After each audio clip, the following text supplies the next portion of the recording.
করেছেন। পরিবার, সমাজ, রাষ্ট্র আপনাকে শাস্তি না দিলেও বিবেক আপনাকে প্রতি মুহূর্তেই শাস্তি দিচ্ছে। তবে দাঁড়ান বিবেকের আদালতে, সত্য আপনার শক্তি হোক। নির্ভয়ে বলুন, কি ভুল করেছেন আপনি, কেন করেছেন, কোন পাপের শাস্তি আপনার বিবেক আপনাকে দিচ্ছে। আপনার সত্য বলার সাহস হাজার হাজার ভুলের জন্ম থামিয়ে দেবে। সাহস আছে সত্য বলার? তবে আপনার জন্যেই যাহা বলিব সত্য বলিব।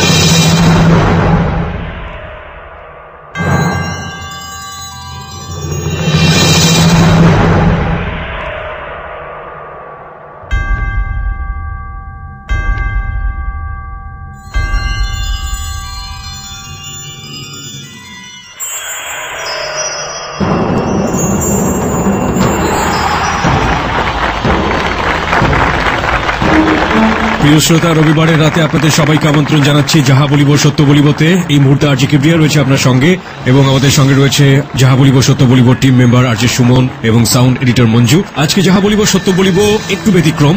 আজকে আমরা কেন ব্যতিক্রম বলছি সে বিষয়টাতে আমরা পরে যাব, তবে তার আগে বলতে চাই যাহা বলিব সত্য বলিব এমন একটি অনুষ্ঠান যেখানে এসে আপনি আপনার জীবনের ভুল অপরাধগুলো স্বীকার করতে পারেন। কে রয়েছে তার জীবনের ভুল এবং অপরাধগুলো নিয়ে, কি সেই ভুল এবং অপরাধ, কেন সেই ভুল এবং অপরাধ, এবং সেই ভুল ও অপরাধের পরিণতি শেষ পর্যন্ত কি, সবই উঠে আসবে যাহা বলিব সত্য বলিবতে। তবে তার আগে বলতে চাই, এরকম জেনে নিতে চাই সুমনের কাছ থেকে আজকে কে কে রয়েছে। আমি দুবার বলছি যে কে কে আসলে কে কে রয়েছে আমাদের সাথে।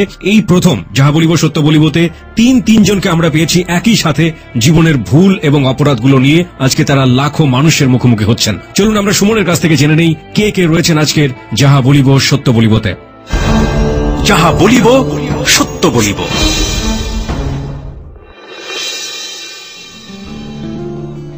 যাহা বলিব সত্য বলিব মঞ্চে সত্যের আলোটা আজ একটু বেশি আলোকিত হচ্ছে, কারণ তিনজন আছে আজ আমাদের সত্যের মঞ্চে, যা কিবরিয়া এরই মধ্যে জানিয়েছে। এরা হচ্ছেন মিজান, আসলাম ও স্বপন মণ্ডল। বন্ধুত্বের টানেই আজ তারা একসাথে উপস্থিত হয়েছেন। এদের মধ্যে মিজান বেশ চটপটে, আসলাম কিছুটা কম, আর স্বপন বেশ কম কথা বলেন। মিজান ঘুরে বেড়াতে পছন্দ করেন এবং অজানাকে জানার আগ্রহ তার অনেক বেশি। খেলাধুলায় বেশ আগ্রহী এবং দেখতে যতটাই কঠিন, মনের দিক থেকে ততটাই নরম। এদিকে আসলাম খুবই আবেগী একজন মানুষ।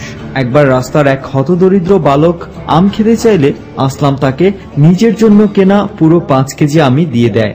তিন বন্ধুর মধ্যে সবচেয়ে চুপচাপ আর লাজুক স্বভাবের হচ্ছেন স্বপন মণ্ডল। দরিদ্রতার সঙ্গে লড়াই করে বেড়ে ওঠা, তাই শত কষ্টেও সহজেও বিচলিত হন না। স্বপন লেখাপড়াকে অনেক ভালোবাসেন, তাই লেখাপড়ার ব্যাপারে গরিব ছেলে মেয়েদের নিজের সাধ্যমতো সাহায্য করার চেষ্টা করেন। এই তিন বন্ধুর জীবনের বাকি ইতিহাস শুনতে ফিরে যাচ্ছি কিবরিয়ার কাছে। যাহা বলিব সত্য বলিব।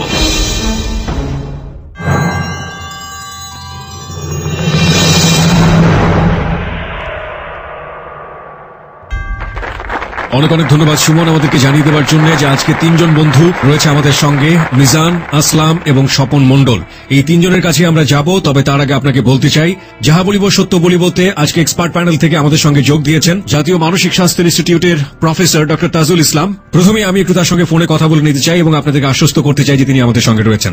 ডক্টর তাজুল ইসলাম, আপনি কি আমাদেরকে শুনতে পাচ্ছেন? জি, আমি আপনাকে শুনতেছি। আমরা আশা করছি যে পুরো অনুষ্ঠান আপনি আমাদের সঙ্গে থাকবেন লাইভ এবং আমাদেরকে শুনে আপনার মূল্যবান মতামত আপনি প্রদান করবেন। আপনাকে অনেক অনেক ধন্যবাদ আমাদের সাথে থাকবার জন্য। প্রিয় শ্রোতা, আমরা অনুষ্ঠানের এই পর্যায়ে আমরা তিনজনের সাথে একটু পরিচিত হতে চাই এবং একই সাথে আপনাদেরকে বলতে চাই যে যারা আজকে যাহা বলিব সত্য বলিব শুনছেন এই মুহূর্তে, শুধুমাত্র তাদের না, আশেপাশের যত বন্ধু বান্ধব রয়েছে আপনাদের এবিসি রেডিও নেটওয়ার্কের মধ্যে যাদেরকে জানানো সম্ভব তাদেরকে এক্ষুনি জানিয়ে দিন আমাদের যাহা বলিব সত্য বলিবতে যোগ করুন তাদেরকে, এবং জীবনের অন্যতম একটা অভিজ্ঞতার মুখোমুখি হবেন তারা আজকে। এবং একই সাথে যে কথাটা বলতে চাই প্রিয় শ্রোতা, অনুষ্ঠান চলাকালীন আজকের এসএমএস পোলটি খুবই গুরুত্বপূর্ণ এসএমএস পোল দিয়ে আমরা মূলত অনুষ্ঠানের সত্যতার যাচাই ব্যাপারটি করে থাকি। যদি আপনার মনে হয় কোনো ঘটনা যে সত্য নয় বা আপনি বিশ্বাস করতে পারছেন না, কিংবা আপনি বিশ্বাস করছেন, তাৎক্ষণিকভাবে আপনি আপনার ওপিনিয়ন আমাদেরকে জানিয়ে দিতে পারবেন। সুতরাং এসএমএস পোল কল করার সঙ্গে সঙ্গে আপনি আপনার ওপিনিয়ন জানাবেন। আর এই মুহূর্তে আমি তিনজনকেই একটু আমার অনুষ্ঠানে ওয়েলকাম করতে চাই। তিনজনকে অনেক অনেক ধন্যবাদ। যাহা বলিব সত্য বলিব জায়গা থেকে আমরা সবসময় যে কাজটি করে থাকি, যে প্রশ্নটি যে বাংলাদেশের রেডিওর ইতিহাসের সবচাইতে চ্যালেঞ্জিং রিয়েলিটি শো হচ্ছে যাহা বলিব সত্য বলিব। আপনারা তিনজন আজকে লাখো মানুষের মুখোমুখি হচ্ছেন জীবনের অপরাধ এবং ভুলগুলো স্বীকার করবার জন্য। কেন? আমি প্রথমে মিজানের কাছে যেতে চাই। মিজান, আসলে এগুলা স্বীকার করার কারণ আমার তো অনেক ভুল হয়েছে, অনেক ভুল করে ফেলছি। বয়স তো বেশি হয় নাই, আরো তো সামনে লাইফ। আমাদের মতো অনেক ছেলে পেলে দেখি, আমরা তো এখন এই লাইনে যতদূর আছি আরো বেশি আছে। আমরা চাই এখান থেকে যেন সবাই ফিরে আসতে পারে। আসলে এই লাইফটা যে ভালো না, কি জঘন্য জায়গা এটা আসলে আমি সবার বলতে চাইতে বলার জন্য। স্বপন মন্ডল, আপনি কেন আসলেন? আসলাম যাতে আমার মতো আর কেউ এই পথে না যায়, খারাপ জানি না হয়। ওকে, আমি আসলাম আপনার কাছ থেকে জানতে চাই। আসলে প্রথমত আমরা ভাবি নাই যে আমরা এই পথে আসলে এতটা খারাপ হবে। প্রথমত ছোটকালে বুঝতাম যে নর্মালি এটা অতটা খারাপ পথ না, কিন্তু ভিতরে এত কাহিনী হওয়ার পর আসলে বুঝতে পারলাম যে এই জীবনটা আসলে কি জিনিস। এই লাইফে যদি থাকে তাইলে সুন্দরভাবে আসলে জীবনটা পারাপার করা যাবে না। ভবিষ্যতে আরো অনেক জেনারেশন রয়েছে, তাদেরকে জানানোর জন্যই এখানে আসা। তিনজনের উদ্দেশ্যই এক। মিজান, আপনার বয়স এই মুহূর্তে কত? আমার বয়স 17। 17 বছর বয়স আপনার? 17। স্বপন মন্ডলের 17 বছর, আপনার? 18। এখানে যে 3 কিশোর রয়েছেন, আমি বলবো যে একজন মাত্র 18 বছর বয়স, তাকে আমরা কিশোর বলবো কিনা জানি না, কারণ 18 মানে সে কিশোর বয়সটা হয়তো উতরে গেল। বাকি দুজন কিন্তু এখনো কিশোর। মিজান এবং স্বপন মন্ডলের বয়স হচ্ছে 17 এবং আসলামের বয়স হচ্ছে এখানে 18 বছর। প্রিয় শ্রোতা, যাহা বলিব সত্য বলিবর ইতিহাসে আজকে এমন একটি শোর জন্ম হচ্ছে, রিয়েলিটি শো যেটা আছে সেই রিয়েলিটি শোর ইতিহাসকে নতুন করে জন্ম দিতে পারে। শুরু হচ্ছে যাহা বলিব সত্য বলিব। মিজান, আপনাকে দিয়ে শুরু করতে চাই। আপনি কোথা থেকে শুরু করতে চান? আমি আমার লাইফের প্রথম থেকে শুরু করব। ওকে। আমি ক্লাস 2 তে পড়তাম, আমার যখন থেকে মনে আছে। স্কুলে যেতাম, খুব ভালো লাগতো, অনেক বন্ধু বান্ধব ছিল আমার। বাবা চাকরি করতো, মাও চাকরি করতো। আচ্ছা। কিন্তু চাকরি করতো, সকালে চলে যেত, রাত্রে আসতো। দুজনই? হ্যাঁ, বড় ভাই ছিল। আচ্ছা। তো বড় ভাই ছিল আমার এডিক্টেড। ওকে, নেশাগ্রস্ত। নেশা করতো, আমার মারতো প্রায় বিভিন্ন কারণে। দেখা গেছে আব্বা আম্মা বাসায় নাই, আব্বা আম্মা চাকরি করতে গেছে, আমি বাসায় আছি, বন্ধু আদম দিয়ে আইছে, আমার ঘর থেকে বের করে দিতেছে। তারপর আমি যদি বলতাম যে কি হয়েছে, আমার একটা থাপ্পড় মারতো, লাথি মারতো, ঘুষি মারতো। আমার এটা ভালো লাগতো না। ওকে। এরকম প্রায় সময় হয়েছে। বাসায় কর মানুষ তো নাই, ঘুমের থেকে ওইটা দিয়ে বাপ মারে তোর দেখি না, অফিসে গেছে। এগুলো বাবা মা যখন ফিরতো তখন বলতেন না? বলতাম, বললে দেখা গেছে বাইরে 2টা থাপ্পড় দিত বা বকা দিত, তোরা আমার তো খারাপ হইতো, আরো অন্য কোনো কারণ দেখা গেছে আরো মারতো, ওই জিতটা আমার উপরে উঠাইতো। একদিন মনে হয় টাকা পয়সা নাই, নেশা টেশা খাইবো, ওই দিন মনে করেন যে ঘরে চিল্লাপাল্লা শুরু করেছে, টাকা লাগবো। ওকে। খুঁজতেছে ঘর, মা বাপ তো বাসায় নেই, ঘরে আমি একলা। আমার কত টাকা আছে? 5 টাকা 10 টাকা আছে, দে। আমার কাছে তো নাই। আমার লাত্তি ঘুষার দিছে শুরু করে দুপুর বেলায়। এরকম আমার কন্টিনিউ চলতেই আছে। তো আমার খুব জিত যে আড়ালে এই ঘরে আসি আমি, বাপ মায়েরও কিছু কইলে কাজ হইতাছে না, বড় ভাই এমনি মারে, এমনি রাস্তার পোলা বানাতো ভালো থাকে। আমি চিন্তা করলাম না, তাহলে আমি এনে থাকবো। পরে ঘরে একদিন বেতন পাইছে বাপ মায়, মনে হয় টাকা পয়সা রাখছে, দিনটা ঠিক জানি না, কোন সময়টাও জানি না। মনে করেন যে টাকা পাইছি 2500 3000 টাকা, মনে করেন আমি অনেক টাকা, ভালো টাকা পেয়েছি। তো ওই টাকাটা নিয়ে বাইরে হয়ে গেছি। বাইরে হয়ে যাওয়ার পর চিন্তা করছি আজকে আমি ট্রেনে চোখ যাবো, হেনি যাবো। তো হাঁটতে হাঁটতে আমি একটা বড় রাস্তা ক্রস করে রেল লাইন উঠছি, আমার এটা মনে আছে ভালো মতো। রেল লাইন ওঠার পর রেল লাইন ধরে আমি হাঁটতেছি, হাঁটতে হাঁটতে আসলাম তেজগাঁ স্টেশন। এখন জানি যে এটা তেজগাঁ স্টেশন। ট্রেন উঠছি, ওটার পর ট্রেন চলতে চলতে আমার কাছে টাকা, আমি মনে করেন উড়া দুরা খাইতেছি টাকা। ট্রেন সারা রাত চলছে, চলার পর স্টেশনে আমার থামাইছে। এখন দেখি ট্রেন আর যাইবো না, মানুষ আর সবাই নেমে গেছে, খালি ট্রেন। আর এমন অবস্থা, আশেপাশে মানুষজন, খালি স্টেশনটাই আছে, কুলিমুলি আছে, 4টা বেজে আর। এখন আমি দুপুরে খাই, আমার আরো দূরে যাওয়া লাগবো। ওদিক দিয়ে আইসি, ওদিকে যাবো, ডাইন সাইড দিয়ে আইসি, ডাইনে যেতে থাকবো। আর ওদিকে দিয়ে বাস, বড় বাস, সুন্দর বাস। এই বাসে উঠি নাই কোনোদিন, এই বাসে উঠনি, বাস উঠছি। আগে টিকিট কাটতে হয়, বাস উঠেছি, ঘুম, 1 ঘন্টা চলছে বাস। চলার পর নামছি, এখন আবার এই জায়গা আমি চিনি না। এখন আমার একটু ভয় লাগতেছে, পকেটে হাত দিছি, টাকা দেখে আবার শান্তি পেয়েছি। না ঠিক আছে, টাকা আছে আমার 870 টাকা, টাকা পয়সা আছে। আবার যেতেছি, যে জায়গায় নামাই দিছে বাস, এই জায়গাটা খুব সুন্দর। একটা দেই সমুদ্র, তাহলে মনে হয় আমি কক্সবাজার আছি। এখন ঘুরে ফিরে দিই না কক্সবাজার না চিটাগাঙে, কারণ যে জাহাজ আয় টিভিতে দেখাই তো, বড় বড় জাহাজে মাল আয়, এটা চিটাগাং বন্দর, বড় বড় জাহাজ দেখতে আমার চিপস খাইতাম।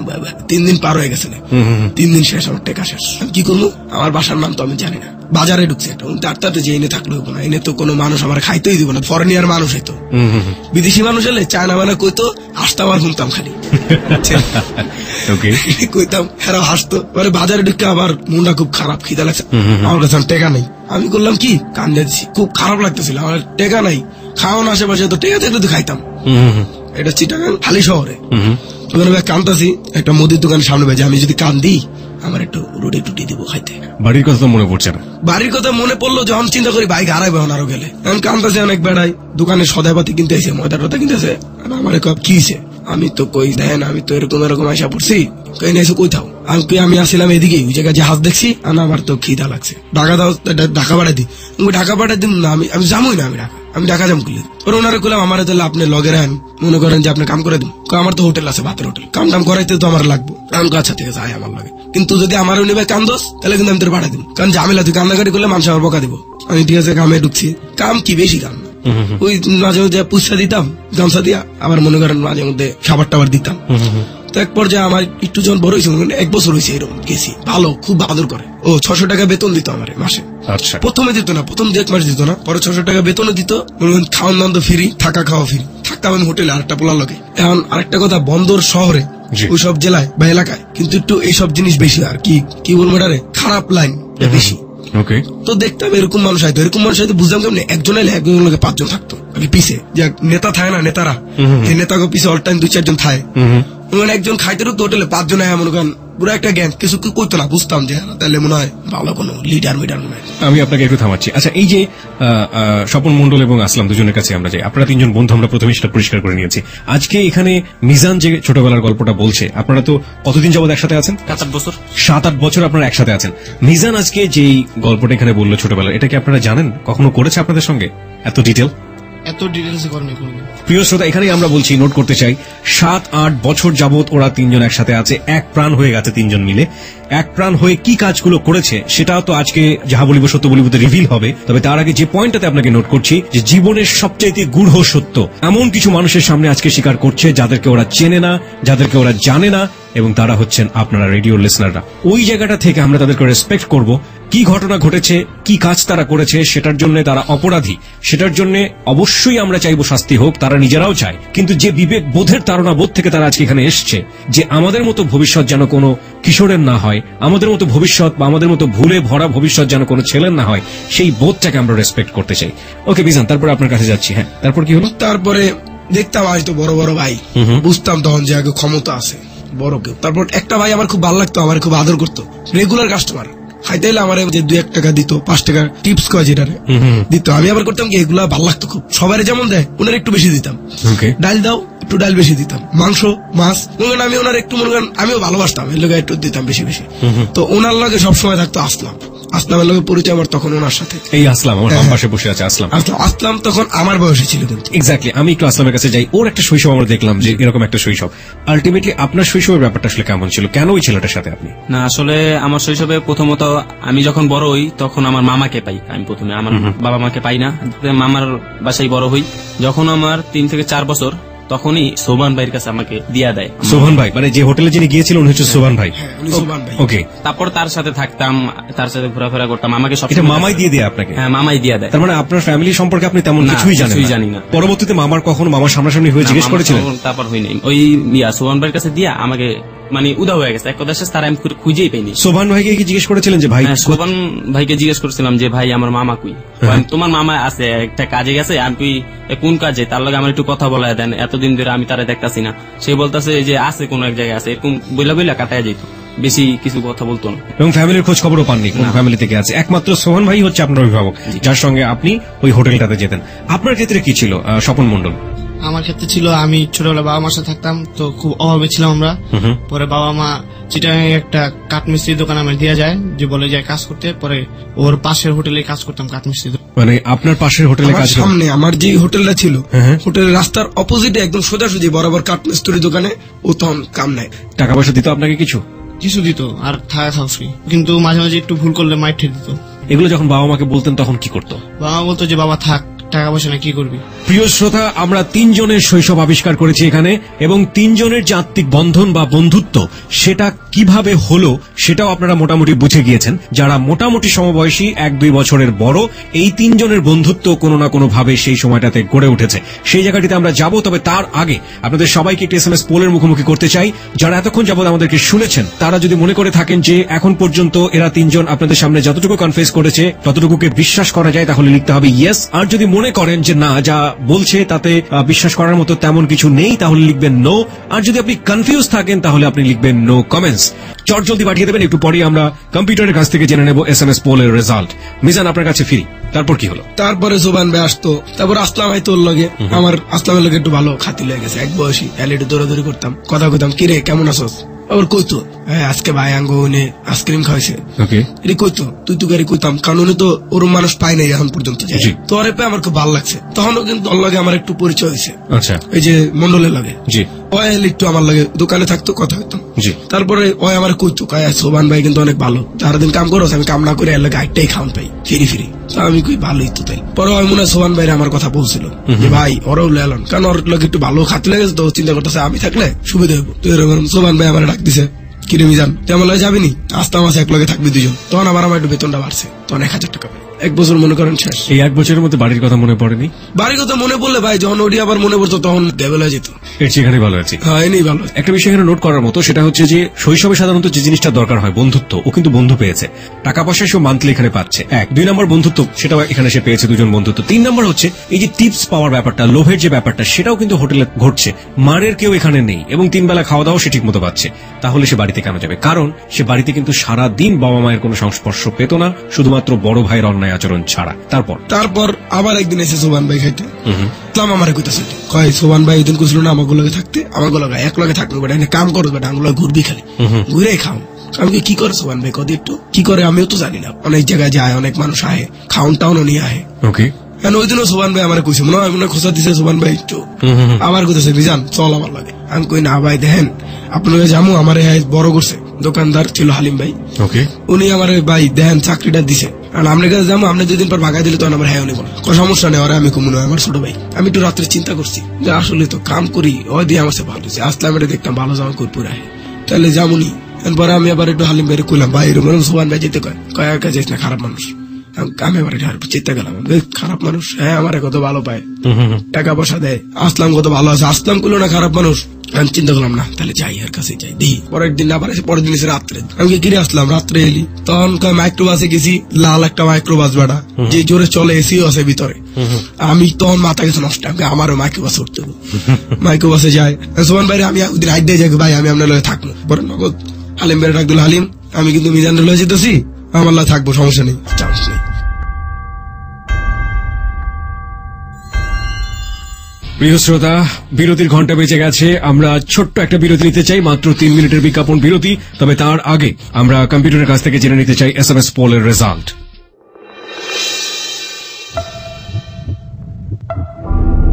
Yes, 91%.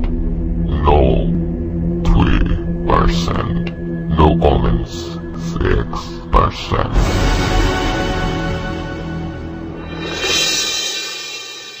প্রিয় শ্রোতা, কম্পিউটার বলছে 91% হচ্ছে ইয়েস এবং 3% হচ্ছে নো, আর বুঝতেই পারছেন 6% হচ্ছে কনফিউশন, মানে নো কমেন্টস। আমরা এই পর্যায়ে ছোট্ট একটা বিরতি নিতে চাই। 3 মিনিট পরে আমরা আবারও ফিরে আসছি এই 3 বন্ধুকে সাথে করে যাহা বলিব সত্য বলিবতে। আমি 3 জনের কাছেই ফিরছি। মিজান, সোবান ভাইয়ের কাছে গেছি, ওই দিন জামা কাপড় গুছাইছি, ওই দিন আর কি সাথে সাথে যাইনি, আসলাম এসে আমার নিয়ে যাবো। ওকে, তো আসলাম আইসে, আমি জামা কাপড় বাজ করে রাখছি, আসলাম কোথায় দোস্ত অনেক লগে থাকবো সবসময়। ওকে, ঠিক আছে একসাথে ভালো হয়েছে খেলা, আমার তো মন খুব ফুর্তি। জি, আর সোবান ভাই আমার নগদ নগদ মনে করেন 200 টাকা দিচ্ছে, লয়ডি খাইস, সত্যি কথা বলতে তারা লোভেই পড়ে গেছি। তখন সবকিছু ঠিক মতো আছে।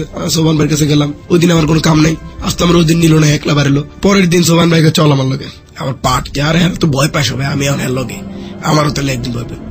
তখন মনে হঠাৎ করে যে এরকম চিন্তা ভাবনা হয়, বললো ঠিক আছে তাহলে বাইর হলাম।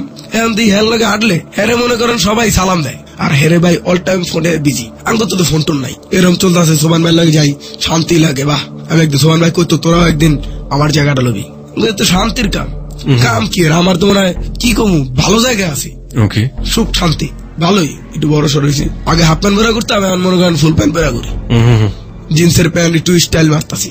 ঠিক আছে টাকা আছে মনে করেন। তারপরে 2 বন্ধু মিলা ঘুরিয়ে সোবান ভাই একদিন একটা টিফিন ক্যারিয়ার বাড়ি দিল। কি বাড়ি? হ্যাঁ যা হোটেলে যা ভাত খায়, ঘরে ভাত খায়, বাড়ি দিব, ভাত দিব কারে? এটা একটু দিয়ায় অমুক জন্য চিনি। আসলাম আবার চিনতো, আসলাম কিভাবে চিনতো এটা? আসলাম হ্যাঁ, কোথায় পাঠিয়েছিল মনে আছে? হ্যাঁ পাঠিয়েছিল একটা জায়গায়, সলিম নাম বলছিল, সলিমের গিয়া দিয়ে তার লগে এর আগে অনেকবার দেখা করতো, আমি চিনতাম লোকটারে, চিনতো খালি আর কি। ভাত পুরাটা বলে তো অনেক ওজন হবো, ওজন অত একটা না কিন্তু ওজন আছে, খাবার দাবার নিলে যে একটা ওয়েট হইব ওইটা নাই। এই ভাই আর খুশি আঙ্গ দুজন 100 টাকা দিল। ওই কি রে আলার ভাতের দামও তোমার 100 টাকা নাই, খুশি 100 টাকা দিয়ে দিছে, ভালোই তো, এই কামই করবো। এখন মনে করেন আবার 2 দিন পর একটা ব্যাগ দিছে, কে ব্যাগটা ওরে একই ওজন, কার কাছে দিয়ে আমু 70 ভাইয়ের কাছে, ওরে দিয়ে এলাম, ওরে 50 টাকা, এরকম 4-5 বার গেছি। আর আমি কি ভাই এই কামই করে মনে হয়, আগে ভাইয়ের নিচে যাইতো আঙ্গ ঘরে থুয়া, এখন আঙ্গ দিয়ে এটা করায়, কারণ আগে যখন বাইরে লাগাতাম তখন দিয়ে কিছু থাকতো, ওটাই দিত। এখন আর আমি কই একদিন দেখবো কি আছে, আমার টিফিন ক্যারিয়ার বাড়িটা একদিন ধরা দিল, এবার একটু দূরে বাড়াইলো, ওটা একটু ভালো উচুন, মনে হইতেছে এটা পুরোটাই বড় কিছু একটা। আসলাম কই দোস্ত দেখি আয়, ওই ভয় পাইতেছে না ভাই, আমি আজ পর্যন্ত কিছু দেখলাম না, ঘরের যেটা কইছে ধরবি না ওইটা ধরি নাই, এটা আজকে দেখবো গেলে এটা আঙ্গ হাতে দিছে, ধোবেটা হাতে দিছে, এটা দিলে বেড়া 100 টাকা 200 টাকা দেয় বেড়া, দেখবো না জিনিসটা কি, তাহলে ভাইতে চা বারবার লমু। এখন হ্যাঁ ঠিক আছে, গ্রাম অঞ্চল তো ভাই সেটা ওই সেটটা আবার একটু গ্রাম টাইপের, আমি শহর, রাস্তাঘাট একটু নীরব টাইপের, চার দোকানে ভাই 2জন চা খেলাম, লোক আইবো আয় না, লোক লাইবো, ও একটা মোবাইল দিয়ে দিচ্ছে লগে, 1100 মডেলের মোবাইল একটা শোনাইছে, 70 ভাই, হ্যাঁ ভাই কিসে কয় তোমার কাছে জিনিস আছে না, হ্যাঁ ভাই খাবার আছে, কাজে থাও আমার 1 ঘন্টা দেরি হইব, ঠিক আছে নাস্তা আমার আমি মিলা কই দোস্ত খুলে দেখি, তারপরে 2-1 পিস আমরা মেরা দিল, ঠিক আছে খুলছি, খুলে দেখি প্রথম উপরে কি আছে, কিছুই নেই, ফাঁকা, বাড়ি খুললাম, পরেরটা উড়াইলাম, ওটার মধ্যে ফাঁকা, পরেরটা যে উড়াইছি ভাই ওটার মধ্যে যে ভাই পিতলের লম্বা লম্বা চুক্ষা জিনিস, টিভিতে দেখছি ওটা গুলি, ছবি দেখা তখন বুঝতাম যে এটি গুলি, এমন কয়টা আছে 24টা আছে, নিচে উড়াইলাম দেখলাম পিস্তল, মনে করেন ভালোই হতো, নগদ ভয় পেয়ে গেছি, যাই হোক আটকালেছি, এরপর আইসে লোক দেখছো খুচরো তো নাকি না ভাই, খুলুন 100 টাকা দিছে, আমি ভাই আর 50 টাকা দেন, আরো 50 টাকা দিছে, 80 দিয়ে বোঝার পরে আপনি চার্জ করলেন আরো 50 টাকা, না ভাই আর 50 টাকা দেন, 80 মেরে গেছি, মনে আছে তোমার, আর 50 টাকা দেন, পরে মনে মনে তো ভাইয়ের গাদ্দারি করছি, আমি যে জিনিসটা খুলছি বা দেখছি, তখন যখন আমাদের কাছে ওই জিনিসটা দেয় তখন বারবার বলছে কখনোই খুলবি না, যত কিছুই হোক ওই জিনিসটা মানুষের জিনিস হয়েছিল, এটা মানে না করার জন্য হয়তো আগ্রহটা আরো বেশি ছিল, কেন এত না করতেছে, কি আছে এর মধ্যে, হ্যাঁ এইটাই। ওকে, তারপরে পরের দিন ভাই কইলো যা, আবার একটা ব্যাগ দিছে, এখন আমি কই দোষ ওটার মধ্যে ছোট আসলে এটা ধরা বড়, এটা নিয়ে যান যাবো না, ধরা খাইছে, কি ধরা খাম বেটা, ভাইয়ের লাগে পোলাবান আছে, আমি কই পোলাবান থাকলো দোষ এটি বুঝো সেটি কি জিনিস, পুলিশে ধরে তো এটি লই গাই, এখন চরম ভয় লাগতেছে, আগে তো না দেখা নাচতে নাচতে লয়ে যেতাম, এখন তো আমি জানি যে এটার ভিতরে কি, এখন এটার ভিতরে যদি আমার মনে করেন মাছ হবইরা দেয় তাও আমার ভয় যে ভাই এটার মধ্যে পিস্তল আছে, এখন খুললেও দেখতে ভয় লাগে, ওটা ছোট, এটা যদি আরো বড় হয় টিপ দিলে যদি ফুটটা যায়, কাজটি বিকালে করাইতো, সকালে ঘুমাইতাম, রাত্রে পর্যন্ত টিভি দেখতাম, তো 2টা টিভি আসলো, ভাইয়ের ঘরে একটা আঙ্গ ঘরে একটা, আস্তে আস্তে ওই প্রথম অবস্থায় যে ভয়টা আসলো ওটা আরো ঠিক আছে, এখন ভাইয়ের ঘর কোনোদিন হাতাই নেই, কিন্তু ভাই যেটা করতো যে এরা ধরবি না, ধরতাম না, ওই যে করলাম না প্রথমে,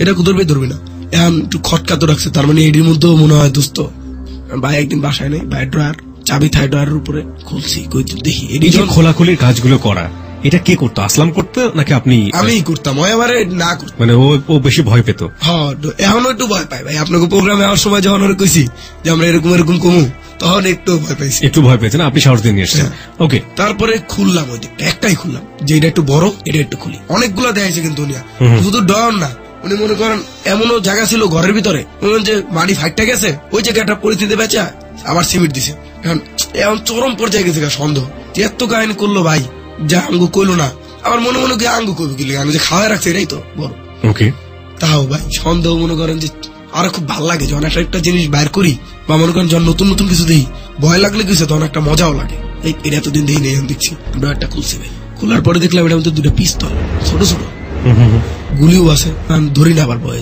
গুলি যদি ফুটটা যায় আবার ঢুকায় রাখলাম, এখন কই আর একটা ডর খুলি, ওটার মধ্যে দিবে আরো বেশি, 5টা ওটার ভিতরে, একটা বস্তা ছিল ভাইয়ের জামা কাপড় আসলো, ওটা কত কয় জামা কাপড় চাইলে এই স্টানের তাই না দিবি, বলতে দিবি না, ওটা জামা উঠেছি, এটা তাহলে ভাই পলিথিন আসছিল তো, এখন তো পলিথিন কম, আগে পলিথিন আসলো অনেক, পলিথিনের ভিতরে ভাই গুলি পিস্তলের গুলি, ওকে, তখন জেনে গেছি ভাই তাহলে এই লাইনে, ভাই কেটে হুদাই সালাম দেয় মানুষে, তখন আবার জানলে কিছু, তখন একটা ভালো সাহস পাইলাম, এখন ঠিক আছে তাই না, ভাই যদি আঙ্গুলোকে একটু শেয়ার করতো এডি, তাহলে আমরা ভাইয়ের লাগে সবসময় এডিলেও কথা কইতে পারতাম, এডি কইতাছি মনে মনে, ফার্স্ট টাইম মিজান চাইছিল যে ভাইয়ের লাগে এডিলে এখন কথা বলবো, এই যে দেখে লাইছে তাইলে ভাইয়ের লাগে ভালো লাগে, এডি কি ভাই, এডি কেমনে ব্যবহার দিব, এডি ও আমার ফাতে বলছে আমি দরকার নাই, এখন কইলে গার গুতা খাইতেইব, কারণ ভাই এডি আমগো ধরতে মানা করছে, হের ভিতরে হের পার্সোনাল রুমে ঢুইকা আমরা এডি আতাইছে, এডি যদি জানতে পারে তাহলে মাইরা লাগবো, তখন হের লাগে আমি আরো কইছি যে এখন বলার দরকার নাই, আর পিস্তল মনে করেন গুলি দিলে, মনে করেন টিপ দিলে তো শেষ, এবং একটা বয়স থাকে প্রিয় শ্রোতা, ওই বয়সে কিন্তু দেখবেন যে বাচ্চারা যে ধরনের খেলনা খেলে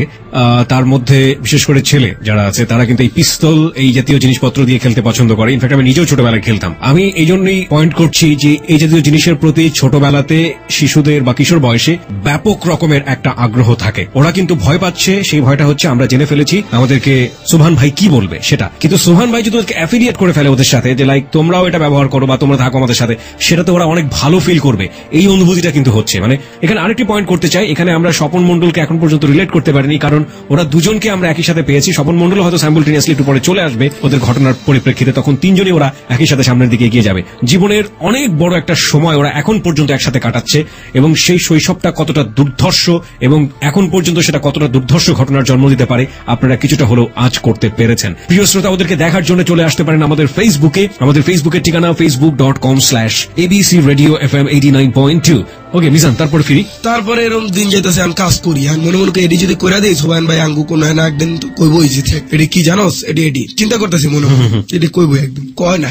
পরে না টিভিতে দেখতাম যে আত্মরক্ষার লগে মনে করেন পিস্তল বা কোনো কামে লাগে, এডি এলো এই কামে লাগে। পুলিশ গুলো লগে পিস্তল দেখতাম। একদিন আমি আর জিগালাম আপনি অস্ত্র কই, গুলি তো করেন না, ওটি তো আত্মরক্ষা আমাদের। মনে মনে কই সোবান ভাইয়ের কাছে অস্ত্র, হ্যাঁ উনি আত্মরক্ষা করবো এডি দিয়া, মানুষের দিয়ে আত্মরক্ষা করা করলে গা আঙ্গু একটাও দিল না, একটা রেখা দিল, একটা সেটিং দিব চিন্তা করছি মনে মনে, গুনে তো না দেহেও না, খালি কয় যে ধরিস না। পিস্তলের একদম ইনটেক প্যাকেট, ওইটারে তো উনি আবার অন্যভাবে দিত, কিন্তু আমরা ডাইরেক্ট প্যাকেটটা দেখছি দিয়ে আমি কই তাহলে তো নতুন একদম। একদিন আমি এডি নেওয়া যাবো না, এডি বাইরের কামের আর ঘরে হাতালি অস্ত্র পাইতাম ভাই তখন। আর তখন দেখে যে আমরা মাঝে মধ্যে এডি উডি ধরি, মোবাইলটা আছে মনে করেন ডরের ভিতরে, ওর একটা পিস্তল আছে, হয়তো ওই বিজান মোবাইলটা দে, তখন মোবাইলটা দিতাম, পিস্তল তো দেখতাম, তখন জানতো যে দেখতাছি। যেটা হোক মনে করেন তখন একটা পিস্তল দেখছিলাম, আর আলনা ছিল, আলনার মনে করেন নিচে একটা পলিথিনের মধ্যে ছোট্ট 22 ওটার মডেল, কি ছোট পিস্তল, এটা তো মনে হালায় রাখছে, 6টা গুলিও আছে, এটার গুলি পাওয়া যাবে না, গুলিও ছোট। আমার খুব তখন আবার একটু ইন্টারেস্ট সাহস পাইছে। তখন আসলে পিস্তলটা দেখে অনেক সুন্দর লাগছিল, অনেক সুন্দর ছিল, মানে সোনালী কালার। তখন আমার অনেক পছন্দ হয়ে গেছে, ওরও পছন্দ হয়ে গেছে। তখন ও বললো যে ভাই তো এটা ধরে না, এরকম ধরলে ভাই তো আঙ্গই কমু যে ভাই ছোট পিস্তল তো ভাই রাখেও না, সব তো বড় বড় জিনিস। আমরা তাইলে মনে হালায় রাখছে, তাইলে আর এটা আমরা লয়ে আলু। তখন রাখা দিলাম চুলার পারে চালের তলে, আর আমরা কিন্তু রাঁধতে পারি ভাই ভালো, আমরা রান্না খাওয়াইতাম বাইরে, বুঝছেন। তো আঙ্গুই সব ওই ঘরের মধ্যে 3 জন ছাড়া আর কেউ থাকতো না, তো ওইটা রাখা দিলাম চাউলের তলে। এখন ভাই 15-20 দিন যাওয়ার পর কাম তো কন্টিনিউস করতে আছি, এটা টেকাও পাইতাছি, অল টাইম পকেটে টেকা আছে, অল টাইম ঘুরতাছি খাইতাছি। কামারটা কইরা 7টায় শেষ হতো, ঘরে যেতাম 11টায়, সিনেমা হলে যেতাম ছবি দেখতে। এখন পিস্তল লাগছি বাসায় দিই ভাই, শুরু করে যেতে 15-20 দিন পর গালাগালি উড়া দুরা গালি ভাই আপনাদেরকে। হ্যাঁ, আর ভাই তো অল টাইম নেশা থাকতো, এমনি মাঝে মধ্যে থাপ্পড় টাপ্পড় দিত বিভিন্ন কামে, কিন্তু ওই বুঝতাম যে ভাই নেশা করছে, এর লেগে চিট করতাম না, কিন্তু ভালো থাকতাম, শান্তি পাইতাম। তো ওই দিন মনে করেন যে এমনি রাইত হয়ে গেছে, হাইতে ওর লাগে আমার একটু ঝগড়া হয়েছিল। কিনে ঝগড়া হয়েছিল আসলাম ওই যে পিস্তলটা নিয়ে, আসলে পিস্তলটা যখন নিয়েছিল একদিন কইছি বাইরে বের করুন পিস্তলটা, একটা গুলি করুন, কেমন সাউন্ড আওয়াজ দেখুন। তখন আমি কইছিলাম না দরকার নাই, পরে দিয়ে ভাই যাই না গেলে কিন্তু আসলে সত্যি মেরে লাগবে, কারণ এইসব জিনিস আগে মজা করতাম, এখন যদি মজা করি, এখন একটু বয়স বেশি হয়ে গেছে, ভাই বুঝা লাগবে, তখন অন্য লাগে আমার ঝগড়া হয়েছে। তখন চিন্তা করতেছিলাম একটা গুলি যদি করে ঢিচা করে আওয়াজ মনে করেন যে সিনেমা ছবির ভিতরে দেখতাম আমরা যে আওয়াজ, আরো ছবি দেখাইছি মনে করেন, খুব শখ একটা গুলি ফাড়াবোই, কই ফাড়াবো বন্দরের উনি পাশে বিরাট ফাঁকা মাঠ, ওই বিদেশ থেকে গাড়ি আহে তো ভাই, ওই গাড়ি হাজার হাজার গাড়ি মনে করেন BMW মার্সিডিজ, ওর ভিতরে পোলাপান আড্ডা মারতে পারে নেশাটা। চিন্তা করছে উনি যেটা ফাড়াইলে কে দেখবো, মনে করেন সোবান ভাই ফাম দাম থাবো আমার অনেক কিছু করতেছে না, কয় আমার জিনিস কই, আমি কি কন ভাই জিনিস কই। তখন অলরেডি বুঝে গেছি ওটা লেগে শুরু করছে ভাই, ওর মায়ের আমার লাথি, বাইরে কিছু করতে পারি না, যদি মাটিতে পুরা মনে করেন গড়াগড়ি খেতেছে, আর ভাই মারতেছে খালি, খুব মেজাজ গরম হয়েছে ভাইয়ের প্রতি, মেজাজ তখন ওরম গরম হয়ে যে বাইরে কিছু কমু, কিন্তু খারাপ লাগতেছিল ভাই মারতেছিল, তাও কই নাই যে আছে। চিন্তা করছি এখন কমু না, সময় মতো ওটা থুয়ে দেবো, তো করছি এখন গাড়া পর আরেক জায়গা থুয়ে কমে যে ভাই জিনিস তো এই জায়গায়। এই দিন আবার মানুষ হয়েছে, কাস্টমার মনে হয় ওই জিনিসটা কিনতে এসে, মেজাজ গরম, কাস্টমার বিদায় দিয়েছে, ভাই কয় এদিকে কাছে কি অনেকক্ষণ টাকা থেকে থাম করে তুই থাবর, আমারও থাবর ওরও থাবর, মেজাজটা গেছে ভাই খুব গরমে আছে। আলার ভালো লাগে থাই জিনিসটা নিয়েছি, হাজার হাজার জিনিস কম তো না। সোমান ভাই ঘরে না থাকলে দরজা লাগায় 2 জনে 2টা লাগা খেলতাম পিস্তল পিস্তল। My God, this is absolutely more than drama. বারবারই আমরা বলে থাকি যে এগুলো আসলে অনেক হলিউড বলিউডের সিনেমার গল্পে শোনা যায়, বাংলা সিনেমাতে এত সুন্দর স্টোরি পাওয়া গেছে কিনা কখনো আমার ঠিক জানা নাই, but this is hard reality. প্রিয় শ্রোতা, আমরা যে 3 যুবককে এখানে পেয়েছি, সেই 3 যুবক বলবো না, কিশোরী বলি আমি বরং, কারণ একজনের বয়স 17 এবং আরেকজনের 18। তাদের যে 12 বছরের দুর্ধর্ষ শৈশব, সেই শৈশবের মধ্যে একজন সাপুরে যেরকম সাপ নিয়ে নাড়াচাড়া করতে পছন্দ করে, ঠিক একইভাবে তারা পিস্তল নিয়ে নাড়াচাড়া করছে। এবং তারা যে পিস্তল নিয়ে নাড়াচাড়া করছে সেটা কোনো খেলনা পিস্তল নয়, সেটা কোনো একজন অস্ত্র ব্যবসায়ীর একেবারে তাজা বুলেটওয়ালা পিস্তল। চিন্তা করতেই গায়ের লোম শিউরে উঠছে। ওকে, ফিরি তারপরে ভাই এরম খেলতাম। ওই দিন আবার মায়ের এখন ভাই মারতে আছে, ওই যে একটা অবিশ্বাস ঢুকে গেছে ভাইয়ের ভিতর। আমারও কথা ভাই আঙ্গুলো শেয়ার করলো না, তাহলে তো 2-4টা লগে রাখতাম ভাই, দিয়া দেব না এখন তো না কয়ালাইছি, আবার রাখাও দিছি। এখন ওই দিন আবার গার চরম মার দিছে ভাই, ওই দিন মার মানে অস্থির মার দিছে, জ্বর হয়ে পড়ছে ভাই। খুব কষ্ট লাগতো তখন, বাপ মার কথা খুব মনে পড়ছে যে বাপ মা আমার বড় ভাই তো আমার এমনি পারে নাই, জ্বর আনে নাই একদিনও মাইরা। এখন করতেছি থাক ওই চিন্তা বাদ, যখন পড়ছি ঘর পামু কই। পিস্তল কি তখন বের করে দিয়েছেন না? তখন না, তখনও দিনি পিস্তল, তো চিন্তা করছিলাম দিয়া দিন পরে, কিন্তু যে কাহিনী করতেছে ওটা দেখে চিন্তা করছি দিমুই না। তখন আমি মানা করছিলাম যে দেওয়া দরকার নেই, কোনো কামে লাগাম।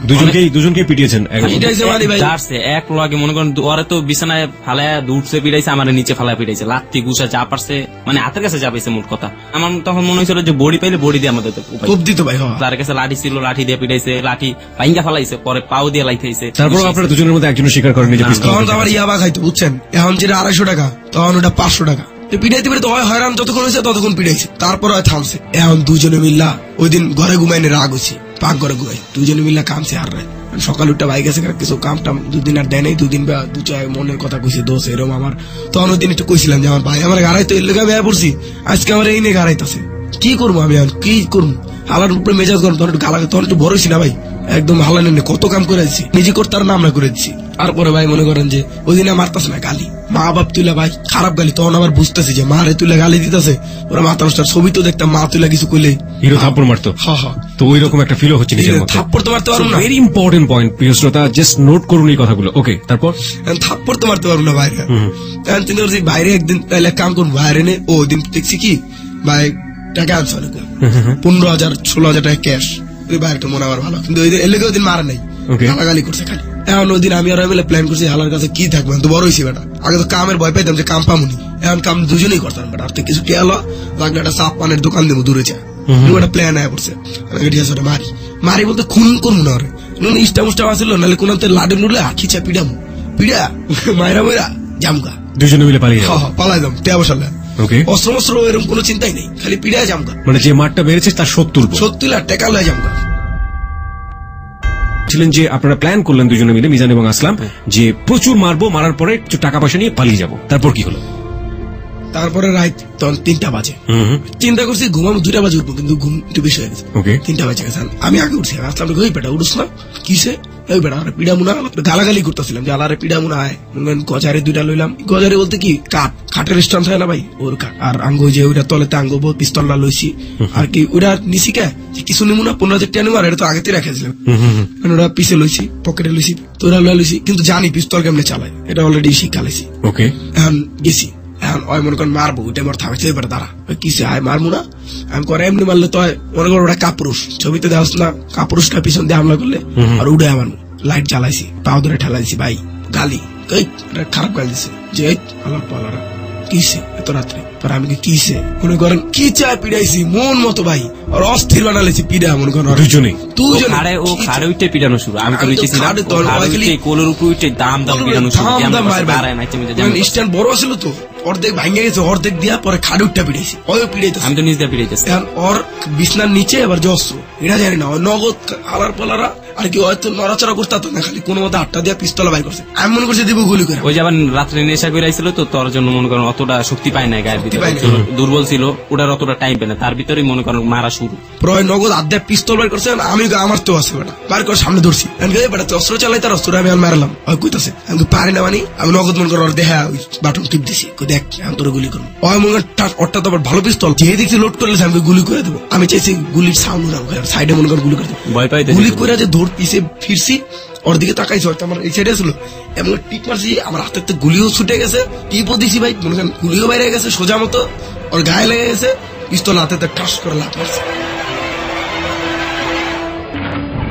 এই প্রথম গুলি ফুটালেন হ্যাঁ আমি গুলি করে হয়তো মনে করেন ওর পিস্তলটা ঠাস করে হালা দিচ্ছে ভাই কে ওই সোবানের পিস্তল হাতে পড়ে গেছে সোবান মনে করেন থাম করে খাটে হয়ে গেছে চরম একটা সাউন্ড এসে খাটে যে পড়ছে মনে করেন মনে হচ্ছে ধাক্কা মারছে ও তো মনে করছে গুলি করলে কিছু হবো না টু প্রেশার কম দূরের তে গুলি দূরে আমি যার উপরে উঠে গেছি ওই মারতে মারতে স্টান ছোট হয়ে গেছে লেগে উপর পিটানের লেখা ওকে তখন গুলিও করেছি গুলি দেওয়ার পরে থাম করে লেগে গেছে ভিতর ঢুকে গেছে। কোথায় গুলি করেছিলেন? গুলি করছি সামনে গুলি করছি ভাই মনে হচ্ছে গুলি করছি কেন কোথায় গেছে না গেছে কোনো খেয়াল ওটা খেয়াল নাই কিন্তু গুলি লাগছে ওর বুকে বুকের বাম সাইডে লাগছে বুকে বাম সাইডে গুলি ঢুকে গেছে গল গল করে রক্ত বেরিতেছে ওই খালি ধাপ ধাপ লাফাইতেছে আমরা স্টান ছুঁয়া ধাম করে বাইরে উপরে আর ভাই উড়েন ওনারা ডাকাটাই শুরু করছি চরম ভয় পেয়ে গেছি কিসে ভাই আর যারা ধাক্কা ধাক্কা শুরু করছি যে কিসে ভাই উড়েন ভাই মাফ করে দেন ভাই ভাবতেছে মনে করছি গুলি লাগছে কি হয়নি অস্থির ভয় পাইছি তখন বুঝলাম যে ওরা গুলি অতটা হার না ছোট গুলি তো কিছু হইব না সামান্য একটু রক্ত বেরিয়েছে এর লেগে অতটা গ্রাহ্য করি না তখন আমরা ডাকতেছি ভাই উড়েন কি হলো দাঁড়ান না কিনলে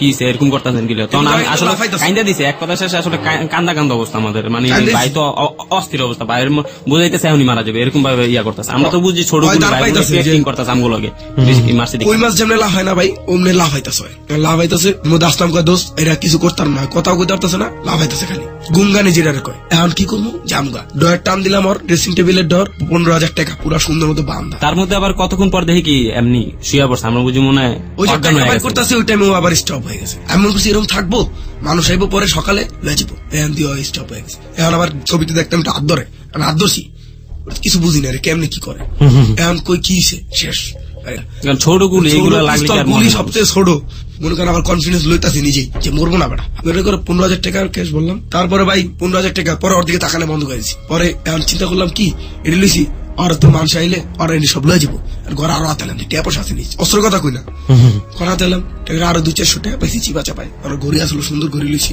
মোবাইল আসলো একটা একতলা বাড়ি ছিল নাকি আশেপাশে কেউ থাকতো না ছাদ আছে আবার না আশেপাশে কেউ থাকতো কাছে নেই ওকে রাত্রেবেলা রুম টুম আটকালে ভাই সব এমনিও তো আমরা মনে হয় চিল্লাপাল্লা করি তুই পোলাবান যদি দুই একটা ঘরে থাকে ভাই এমনি তো কথাবার্তা হয় বিভিন্ন ডায়লগ দিতাম কথা কইতাম টিভি জোরে সাউন্ড দেখান তো মানুষ অত কেয়ার করতো না তাছাড়া তো সোবান ভাইয়ের একটু দাপট ছিল যেহেতু তার বাসায় যায় কিছুই তো কেউ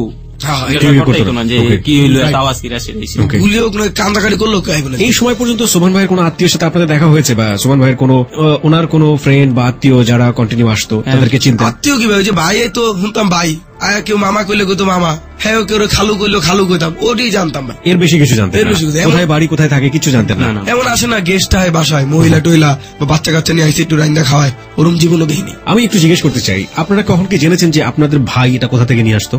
এটা ভাই হ্যাঁ জানতাম না আমরা কোথাও কইতাম না কিভাবে এটা ইন্ডিয়া থেকে আনতো ভাই সবই কি এগুলো ইন্ডিয়ান প্রোডাক্ট ছিল? সব ইন্ডিয়ান বিদেশি প্রোডাক্ট আর কি ইন্ডিয়া হয়ে আইতো কারণ ওই যে কুমিল্লা সাইডটা ওটা আর কি ভালো মতো মাথায় ঢুকে গেছে কারণ তারপরে চিন্তা করলাম যে তার মধ্যে কাম করাইতো পরে আঙ্গো কাছে কাস্টমার কল টল দিতে আর মোবাইল লইছি আর মোবাইল লয় বাড়ি না 1400 টাকা চালিয়েছি সিমটি কি কি নিয়ে গেলেন ওই রুমটা থেকে? মোবাইল নিছি এক্সট্রা 200 টাকা পাইছি আর 15,000 টাকা আর ঘরাতে জিনিস নিছিলাম 13 পিস 13 পিস পিস্তল 13 পিস 14 পিস জিনিস ছিল 24 রাউন্ড গুলি নিছি নিলাম তারপর বাইরে গেছি ওই দিন রাত্রে রাত 4টা বাজে বাইরে গেছি আর কি ভোর 4টায় বলা যায় বাইরে গেছি বাইরে মনে করেন সিএনজি ভাড়া নিছি ওই যখন আগ্রাবাদ যেমন সিএনজিটা আর কি সারাদিনের লেগে রিজার্ভ করছি। ওকে এই যে আগ্রাবাদ যাচ্ছেন যাওয়ার আগে কি কোনো প্ল্যান ছিল যে কোথায় যাচ্ছেন? প্ল্যান ছিল হ্যাঁ আগ্রাবাদ যেমন আগে সিএনজি আমার যাতায়াত ব্যবস্থা করুন কারণ ওটা তো রাস্তা নিয়ে আমি ঘুরতে পারবো না কোনো জায়গায় জিগাইতে পারবো না এটা একটা বড় তখন বুঝি যে এটা খুব মারাত্মক জিনিস তো এটা 600 টাকা ভাড়া করছি মোবাইল নাম্বার লিখছি ভাই তুই আবি কখন 10টা বাজে আবি কোন জায়গায় আবি তুই বিডিআর মাঠের সামনে আবি খুব নাম করা মাঠ ভাই বিডিআর মাঠ। এটা কাকে বললেন? এটা সিএনজি আলারে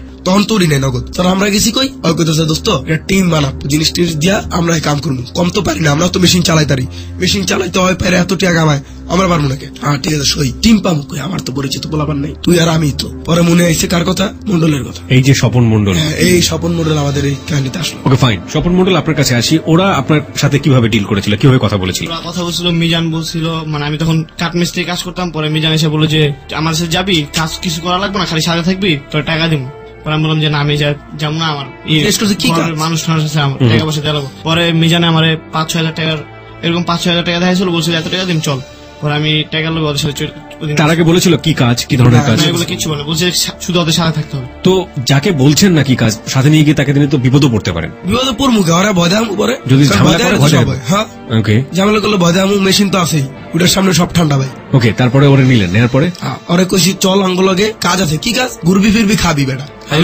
যা যা কম মাঝে মধ্যে টুকটাক যা যা কম যেটা শুনবি। কোনো কাম নাই, কিছু কোনো কাম নাই, সবই আনন্দ। তিনজন নিছি, ওকে, কারো পোলাবার লাগে।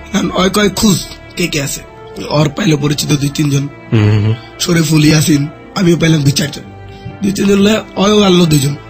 আমার লগে কয়েকটা কাঠ মিস্ত্রি আসলে ওডির লগে ছিল। ওকে, টোটাল কতজনের টিম হলো মিজান? 13 জন। 13 জনের টিম হলো টোটাল। কারণ আমার 13টা জিনিস 13টার জন লাগবে।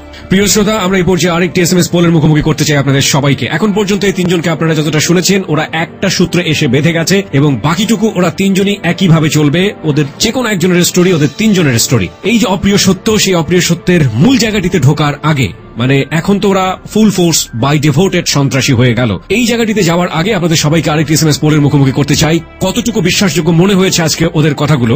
যদি আপনি মনে করেন যে ইয়েস, বিলিভ করার মতো, তাহলে লিখবেন ইয়েস। যদি আপনি কনফিউশনে থাকেন কিংবা আপনি যদি বিলিভ না করেন, তাহলে নো এবং নো কমেন্টস। পাঠানোর নিয়মটি হচ্ছে, প্রথমে লিখবেন ABC স্পেস ইয়েস অথবা নো, এরপর পাঠিয়ে দেবেন 2221 নম্বরে।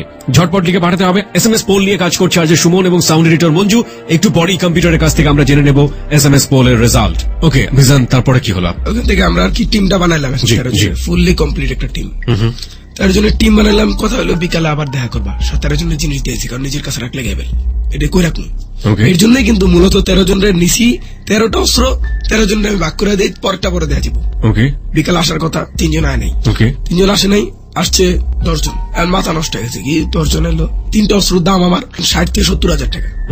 3টা অস্ত্র দিলাম, 3 জন পলাইছে। ওই 3 জন একটু সাইজে বড় ছিল, লইছিলাম বড় কামে লাগবো, বড় মানুষ আমরা, ছোট এমনি আঙ্গুর সাইজ এমনি ছোট। যদি আঙ্গু দিয়ে লিড দিচ্ছে কে? লিড নেই, তখন কোনো লিড নেই, লিড আমি যখন কথা বলছি ওইটাই শুই, আসলাম যখন কথা বলছি ওইটাই শুই, তো চুপ। আচ্ছা, যখন আপনি ফার্স্ট গিয়ে দেখলেন ওদের কাছে যে এতগুলো অস্ত্র, তখন আপনি কি বলেছিলেন? তখন আমি বলছি তোমাদের সাথে আমি থাকবো না ভাই, তোরা আমরা দিয়ে আমি কাঠমিস্ত্রি কাম করবো, আমি অস্ত্র মস্ত্র ধরবো না। তখন আমার 2000 টাকা দিচ্ছি নগদ। তখন পরে আমি টাকা লোক আবার অগতলে ঢুকে, কারণ এক লগে আমি আর অল টাইম ঘুরছি। 1 বছর আমি হোটেলে কাজ করছি, 1 বছর, তার মানে ওর লগে আমার একটা খাতিল আছে।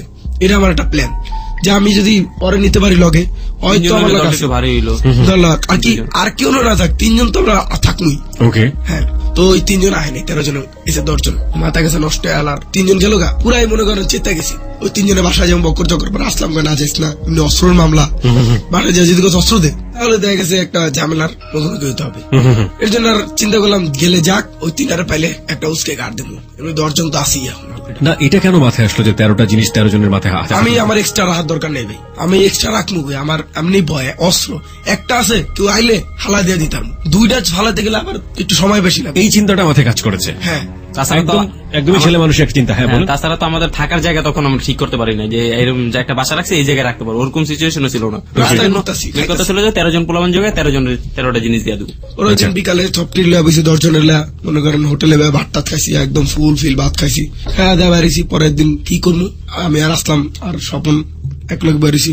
তো স্বপন তো কোনো মুখ দেওয়া সাউন্ড করতেছে না, কারণ আমরা এই কথা বলছি। আসলাম রে কইতাছি দোস্ত, ও এর মধ্যে আবার ফোন আয় পড়ছে, এই তখন মিটিং এর মধ্যে আমার মোবাইলে, তুমি কি মিজান? আমি হ্যাঁ।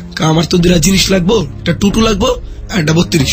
আমি একটু পরে ফোন দিয়ে দিয়েছি, আমি ওর দোস্ত হার তো মেরে লেসে জান না, আমার তো মেশিন চাই, কি করো আমার সেট বেচালাই। ওই কখন আইডিয়া দিল কি সেট বেসন করলে, 2টা সেল দিলে আমার তো টাকা আইবো। নগদ কল দিছি, হ্যালো ভাই, হ্যাঁ কে বলতেছেন? হ্যাঁ অমুক, ঠিক আছে তাহলে আপনার কয়টা লাগবো? 2টা। কত? আর আমার তো অস্ত্রের দাম জানি না। প্রথমে বুঝলাম যে আমরা 7টা ভাই ফোন দিতে পারে, 7টা ভাই প্রায় সময় এই জিনিস লাগে, তখন দেই না, আরেকজন ফোন দিছে। কে ফোন দিছেন? রাজু ভাই। রাজু ভাই, ঠিক আছে ভাই, অস্ত্র লাগবো? হ্যাঁ ভাই অস্ত্র লাগবো। কয়টা? 2টা। এটা 22 একটা 32 একটা। হ্যাঁ ঠিক আছে। অস্ত্র দাম তো জানি না, দাম লিড হইতো কিন্তু আমি ওই ভাইয়ের লাগে, আমি সোবান ভাইয়ের লাগে, খালি আমরা কথাবার্তা কয়ে ডিল রাখতাম। বাচ্চা অস্ত্র দাম টেয়া দিত, কিন্তু আমরা কিন্তু নগদ কোনো টেয়া পেতাম না। তারপরে ভাই দিতার মুখ সোবান ভাইয়ের লগে আমি ডিল করবো না, আমি সোবান ভাইয়ের লগে ডিল নাই ভাই, সোবান ভাইয়ের ডিল এখন আমি করি আমার লগান ভাই, আমার আমার কাছে ওই যে মারা গেছে না, কারণ ওই যে দেখা গেছে কি ভাই, এইসব লাইনে যারা ওকে ফোন অলরেডি অন থাকে না, বিভিন্ন জায়গায় অফ থাকে, খালি প্রয়োজনে ফোন অন, তখন ওরা বলে ঠিক আছে মনে হয় তাহলে সোবান ভাই তখন তো নাম্বার বন্ধ তখনকার মতো নাম্বার বন্ধ। পরে করলাম কি, ডিল করলাম 2টা অস্ত্র 56,000 টাকা, হারাতে মহা খুশি, কম দামে পাইতাছে। এখন কি করবো, ওই যখন এটা ঝাড়ে দিছে অস্ত্র, এখন কিছু করার নেই, আমরা তো বাড়ে 56,000 টাকা বলে অনেক কাম, অস্ত্র দিয়েছি। এখন অস্ত্র আছে আমার কাছে 8 পিস 8 জন, ওই 2 জনটা কি 10,000 করে টাকা দিছি, 20,000 টাকা কইছে দোস্ত তোরা কেউ কইস না, ওরা কসম টসম খেটেছি, ঠিক আছে দোস্ত রাখ টাকা রাখ, কেউ কইস না এরকম না। 8 জন মিল্লা শপথ নিলাম দোস্ত ঘর বাড়ি ছেড়া দিমু, এই কামে দেখ কত টাকা, ওরা দেখা তো অগো মাথা নষ্ট। শরীফুল, ইয়াসিন, তারপরে সুমন মোল্লা নামের এক পোলা আছে, রাজু ছিল। এখন ওরা কি সব ওই এলাকার লোকাল? হ্যাঁ ওরা ওই এলাকার লোক। ওকে।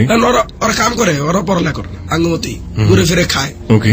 এখন কিছু ল, এখন ওরা টিকিট দিল, ঠিক আছে ওরা ঘরতে বাইরে গেল। এখন আরেক এলাকায় দিছি যে আবাসিক একটা হোটেলে থাকতাছি, 200 টাকা করে দিলে বেড ভাড়া পাওয়া যায়। ওকে। তো 3-4টা বেড লইছি, মনে করে এক এক জায়গায় 2 জন। এখন আবার কলেন অস্ত্র দিলে তো আমার মানুষ কমতেছে, অস্ত্র যেতেছে, টাকা দিলে তো আমার মনে করেন টাকাই তো ঠিক আছে, অস্ত্র তো যেতেছে, পরে কি করবো, সব শেষ হয়ে গেলে পরে একটা প্ল্যান বানাইলাম, দোস্ত অস্ত্র দিব না, কি করবো টাকা এলে ফিটিং দিয়ে রেখা দিব জাস্ট এই। এখন ফোন দিছে আরেকজন, ফোন দিছে, হ্যালো কে বলতেছেন? হ্যাঁ রুবেল ভাই, বড় ভাই রুবেল। হ্যাঁ চিন্তা আমাকে, কারণ হ্যাঁ জানে না যে সোমান ভাই শেষ, কারণ এগুলোকে কথা হইতো জাস্ট খালি লেনদেনে। আপনারা কবে শিওর হলেন যে সোমান ভাই শেষ? সোমান ভাই শেষ হয়েছে পোলা মানে পরেই মামলা হয়েছে, কিন্তু তখন আমি মামলা হয়েছে কিন্তু বক্কর চক্কর, কিন্তু আমরা পোলা থাকতাম আঙ্গুর দিয়ে পাইতুনি। পরে প্ল্যান, রুবেল ফোন দিছে, হ্যাঁ ভাই ঠিক আছে আপনার লাগে কে আইবো? আমার লাগে আইবো ইমরান। হ্যাঁ ঠিক আছে আহেন। এখন চরম মাস্টার প্ল্যান বানাইছি, কি আমি আর আসলাম থাকবো ফেসুম, হাত ব্যাগে সবসময় অস্ত্র ঢেলে হইতো, হাত ব্যাগ গুলো থাকে না ওগুলাই, আমি আর আসলাম অস্ত্র দিমু কি আর কি আগামু, আর 6 জন 6 দিক দিয়া বন্দুকলা খালি টার্গেট রাখবে, 4-5 দিয়ে ঘেরাও করে খালি গুলি করলে অন্তত পক্ষে যে নিতে আইছে তার বুকে বা মানে আহত মানে মরে যায় জানি এরকম। গুলি করা না, প্ল্যান আসলে সাউন্ড হোক, গুলির সাউন্ড হোক। ওকে। গুলির সাউন্ড হলে তো উসকে দৌড়াইব ওরা, আমার তো গুলির সাউন্ড পাইলে ওরা দৌড়। 6 জন 6 দিক দিয়ে আছে, আমি আর আসলাম আগামো ফেসুমো, আর 6 জন তো পজিশনে, ফুল পজিশনে। ওকে। কারণ এটি তো ভাই সিনেমা টিনেমায় কিন্তু এরকম কাহিনী হইতো, এর লেগে আমাকে ওই প্ল্যানটা মাথায় যে এরকমই তো করা যায়। ওকে। তারপরে ওরা আইসে, ওই রুবেল আর ইমরান যাইছে, দূরে ভাই হাত দেখাইছে, হ্যাঁ ঠিক আছে আমরা একটা পাইপের উপর বসেছিলাম, উঠছি আমি আর আসলাম রাতে ব্যাগ সামনে আগাইতাছি, কথা হলো পিছন দিয়ে তো হাত রাখছি, আর যখন ইশারা দেখামো কি আমরা টেকা লই তার লিয়েছে, আমার মনে করেন যে কত টাকা ডিল হয়েছে? 70,000 টাকা ডিল হয়েছে। কি দিচ্ছিলেন আপনারা? 9mm দিতেছিলেন, একটা একদম ইনটেক, কথা ছিল ইনটেক একদম, মনে করেন নিউ কোনো টাচ পড়া নেই, এরকম একটা জিনিস দিল, ঠিক আছে। আরো জিনিস ছিল ব্যাগের মধ্যে? ব্যাগের মধ্যে জিনিস নেই, কিসের জিনিস? তাহলে কি ছিল? খাতা কলম, মনে করেন বক্কর ছিল। আমি বলছিলাম যে একেবারে ইনটেক জিনিস দিব, তার জন্য এর জন্য যেটা মনে করেন ভালো জিনিস করছি, টাকাটা দিব, আমাকে ভাই টাকা দেন, টাকা দিব জিনিস দেখি, আমি হয়তো মনে করেন আস্তে আস্তে একটা করে চেন খুলতে, জিনিস তো কিছু নেই কিছু কি খুলতেছে, রাতে দিই মনে করেন ব্যাগটা বের করছে, টাকা তো 70,000 টাকা, মানি ব্যাগটা নেবে না, একটা অন্যরকম মনে করেন ব্যাংকের তো উড়ায় নাহলে কোনো জায়গায় উড়ালে সুন্দর মতো বান্ডিল করা, সুন্দর মতো প্যাকেট করা, ওরা প্যাকেটটা বের করছে, ওই আস্তে আস্তে খুলতেছে, কথা হলো আস্তে আস্তে খুলবি, টাইম নেবে, ওরা টাকাটা হাতে লইলে দিয়েছে কাম, আর আমি তো ইশারা দিয়ে আছি, আবার অন্য একজন কাজ করতো খালি ইশারা শুনতো, রকি ঠিক আছে, হয়তো দূরে আছে ওগুলোকে, হয় তখনও স্টপ খায় রয়েছে। এরপর আমি আরো গেছি, খুলতেছে, ব্যাগ এমন স্টাইলের ব্যাগ কিনছি 4-5টা চেন খুলতে হয়, বাইর করছে, বাইর করে নগদ ফিরা হলাইছে টাকার বান্ডিলের যে প্যাকেটটা অলরেডি গুনতেছে বান্ডিল, আমি করলাম কি হাত দিয়ে ইশারা দিলাম, ঠাস করে বান্ডিলটা ধরছি, আর ওই ব্যাগটা সাইড করে হালা মনে করে যে পিস্তল ঠেকাইছে, ওই কিছু আর অন্যদের ঠাসটার গুলি চলতেছে, ওরা মনে করেন খালি ঠেকানোর চিন্তা যে গায়ে লাগলো নাকি, এর মধ্যে ঠাস করে একটা গুলি লেগে গেছে রুবেলের বুকে। কার গুলি লাগছে এটা কেউ কোথায় না, বুকে লেগেছে, পিছনে যে আসলে ইমরান ওরা খিসখায় দৌড়াইছে, এরপর আমার মিশন তো হিপ 8 জনে মিলা দৌড়। এর মধ্যে আরেকটা কথা আছে, আমাদের এখানে একটা জিনিস মিস করছি, এটা হলো গিয়ে আমরা যখন টিমটা বানাইছি তখন একটা পোলা আছে মাসুম, ওই ছেলেটারে আমরা মেরে ফেলছি। কেন? টিমে ছিল, ওই ছেলেটা মেরে লিখছে, ওই ছেলেটা প্রথমে গেছে থাকবো 13 জন যখন, এই অপারেশনের আগে এটা হ্যাঁ কিভাবে ঘটলো? ওই যে 10 জন যখন আছে তখন ঘটনা হচ্ছে, ওরা একটা অস্ত্র দিছিলাম, এটা আসলে মিস করে ফেলছে, আগে দরকার ছিল, পরে যখন নিছি যখন ও কাজ করবো, পরে মনে হয় কেউ বয়টা দিয়েছে ওর লগে, পড়ালেখা করতো, ওরা মনে হয় ভালো বুদ্ধি দিছে, কেউ যাইস না, ও আবার অস্ত্রটা ফেরত দিয়ে করতেছে, ভাই আমি যাবো না, চিনে তো না, ভাই করতেছে, গই বেটা যাবি না, কিনলে প্রবলেম কি, তখন হয়তো ভাই যাবো না, মাথা নষ্ট, 3 জন তো গেছে গাও যে আঙ্গ জিনিস লয়, এমনি তো মাথা গরম, তখন আর কি যাবি না, কিনলে ভাই যাবো না। ওর ভাই আবার বড় ভাইয়ের নাম পারভেজ, আর সবার লাগে চলে ভার্সিটিতে পড়ে, আর আমার ভয় যদি পারভেজ হয় তাহলে আঙ্গ ধরবো, ধরলে কি করবো, ওরা যদি ধরতে পারে তাহলে আমগো ধরে লাগবে, আর আমগো পুরো টিম ধরা, জেলে পুরো টিম, এখন তো 10 জন, আর ওই একটার লোক আঙ্গ পুরো 10 জন ভয়, ওর সেটিং দিয়ে আগে নাহলে আমরা ঠিক করুন না। আর করলাম তোর 20,000 টাকা দিই, টাকাও নিবো না, কিছু করবো না, তোগুলো থাকবো না। টাকাও যখন নিবি না তাহলে তো তুই আঙ্গ সেটিং করে দিবি। অনেক বুঝাইছি ভাই, বলার অনেক ঝগড়া হচ্ছে, ঝগড়া গেছে। তোরে যা করা আমরা করবো। পরে আমার 10 জন তো যাইবো গা, কয় দোস্ত আমরা থাকবো না ভাই, আমরা থাকবো না, এরম এরম হইলে ওরা সেটিং দেন আগে। সেটিং বলতে ওরা একটা কোনো একটা ম্যানেজ করেন, বুঝান, নাইলে একটা শর্ত দেন যে কইস না, এরকম কিছু কোক। এখন কি করবো, মাথা নষ্ট। আমি মন্ডল আর হইলো গিয়া আসলাম, আমরা 3 জন মিলে গেলাম আমার বাসায়, বললাম মাসুম বাইর কিসে ভাই, বললো তোর কথা নাই। আর বাপের এগোতেছে, আব্বা দেখা হয় যে আমার ডাকতেছে, কিল্লা ডাকে। আর বাপের কিন্তু কয় নাই যে কাহিনী কি, খেলতে ডাকে, আমার পড়া আছে। এর বাপে জানি কয় যে নিও না খেললে গা। এখন মনে করেন আর আয় ভাই কথা আছে, কিচ্ছু কমু না, খালি একটা কথা কমু, আমরা জামুগা, তো সবাই জামুগা এই এলাকা ছেড়ে।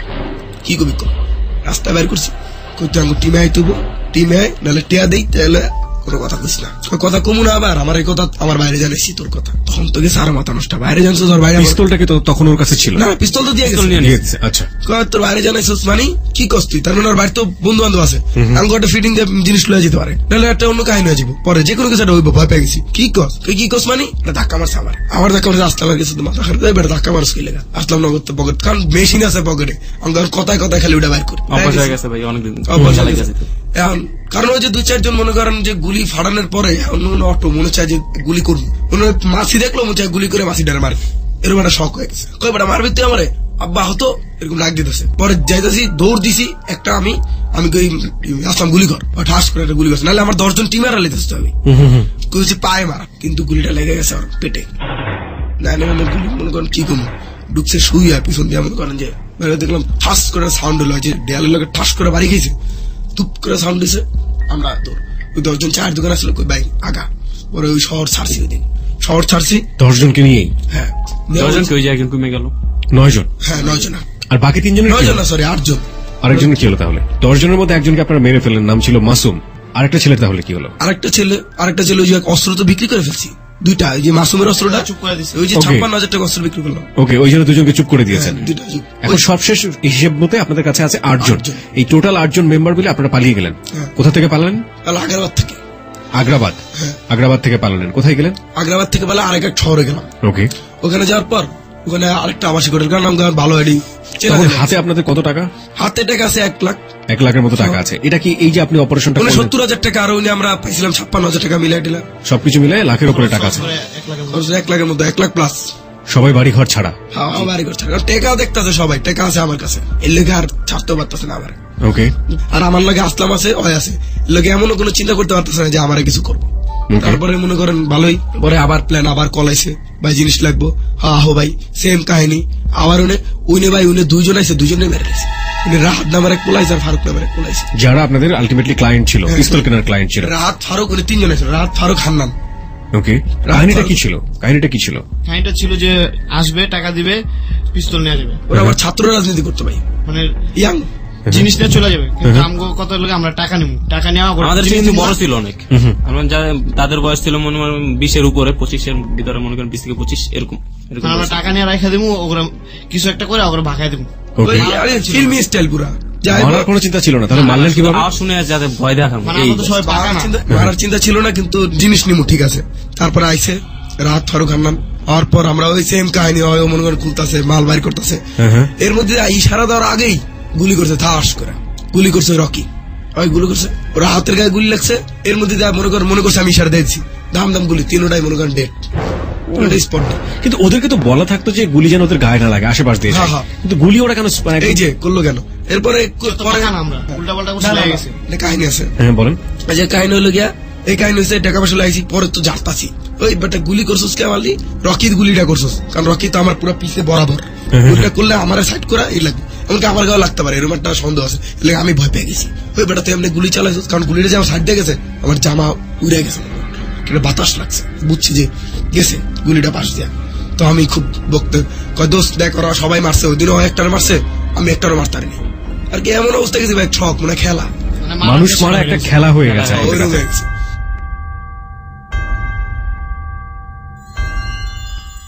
প্রিয় শ্রোতা, this is the story of hard reality. যা শুনছেন তা যে কোনো নাটকীয় ঘটনাকে হার মানায়, এবং একই সাথে যে বয়সটাকে আপনারা এখানে গেস করছেন, যে বয়সটার কারণে আজকে ওদের হাতে এই ধরনের অস্ত্র একটা খেলা হয়ে গেছে, সেটা রীতিমতো দুর্ধর্ষ। আমরা ঠিক এই জায়গাটা থেকেই ফিরতে চাই, তবে তার আগে আমরা কম্পিউটারের কাছ থেকে জেনে নিতে চাই SMS পোলের রেজাল্ট।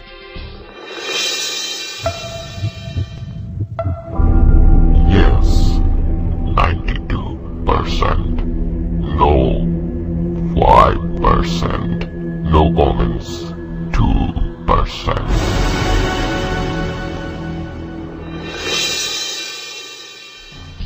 কম্পিউটার বলছে 92% ইয়েস, 5% হচ্ছে নো এবং 2% হচ্ছে। আমরা তাদের একটা ছবি আমাদের ফেসবুকে দিয়ে দিয়েছি, আপনারা যদি দেখতে চান চলে আসতে পারেন।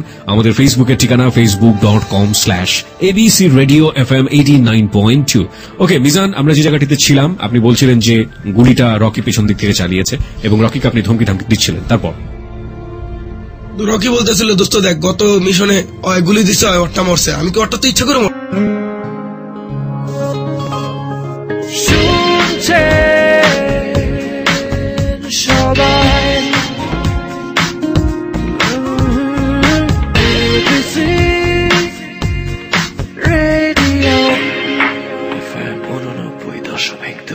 This track was downloaded from FusionBD.com.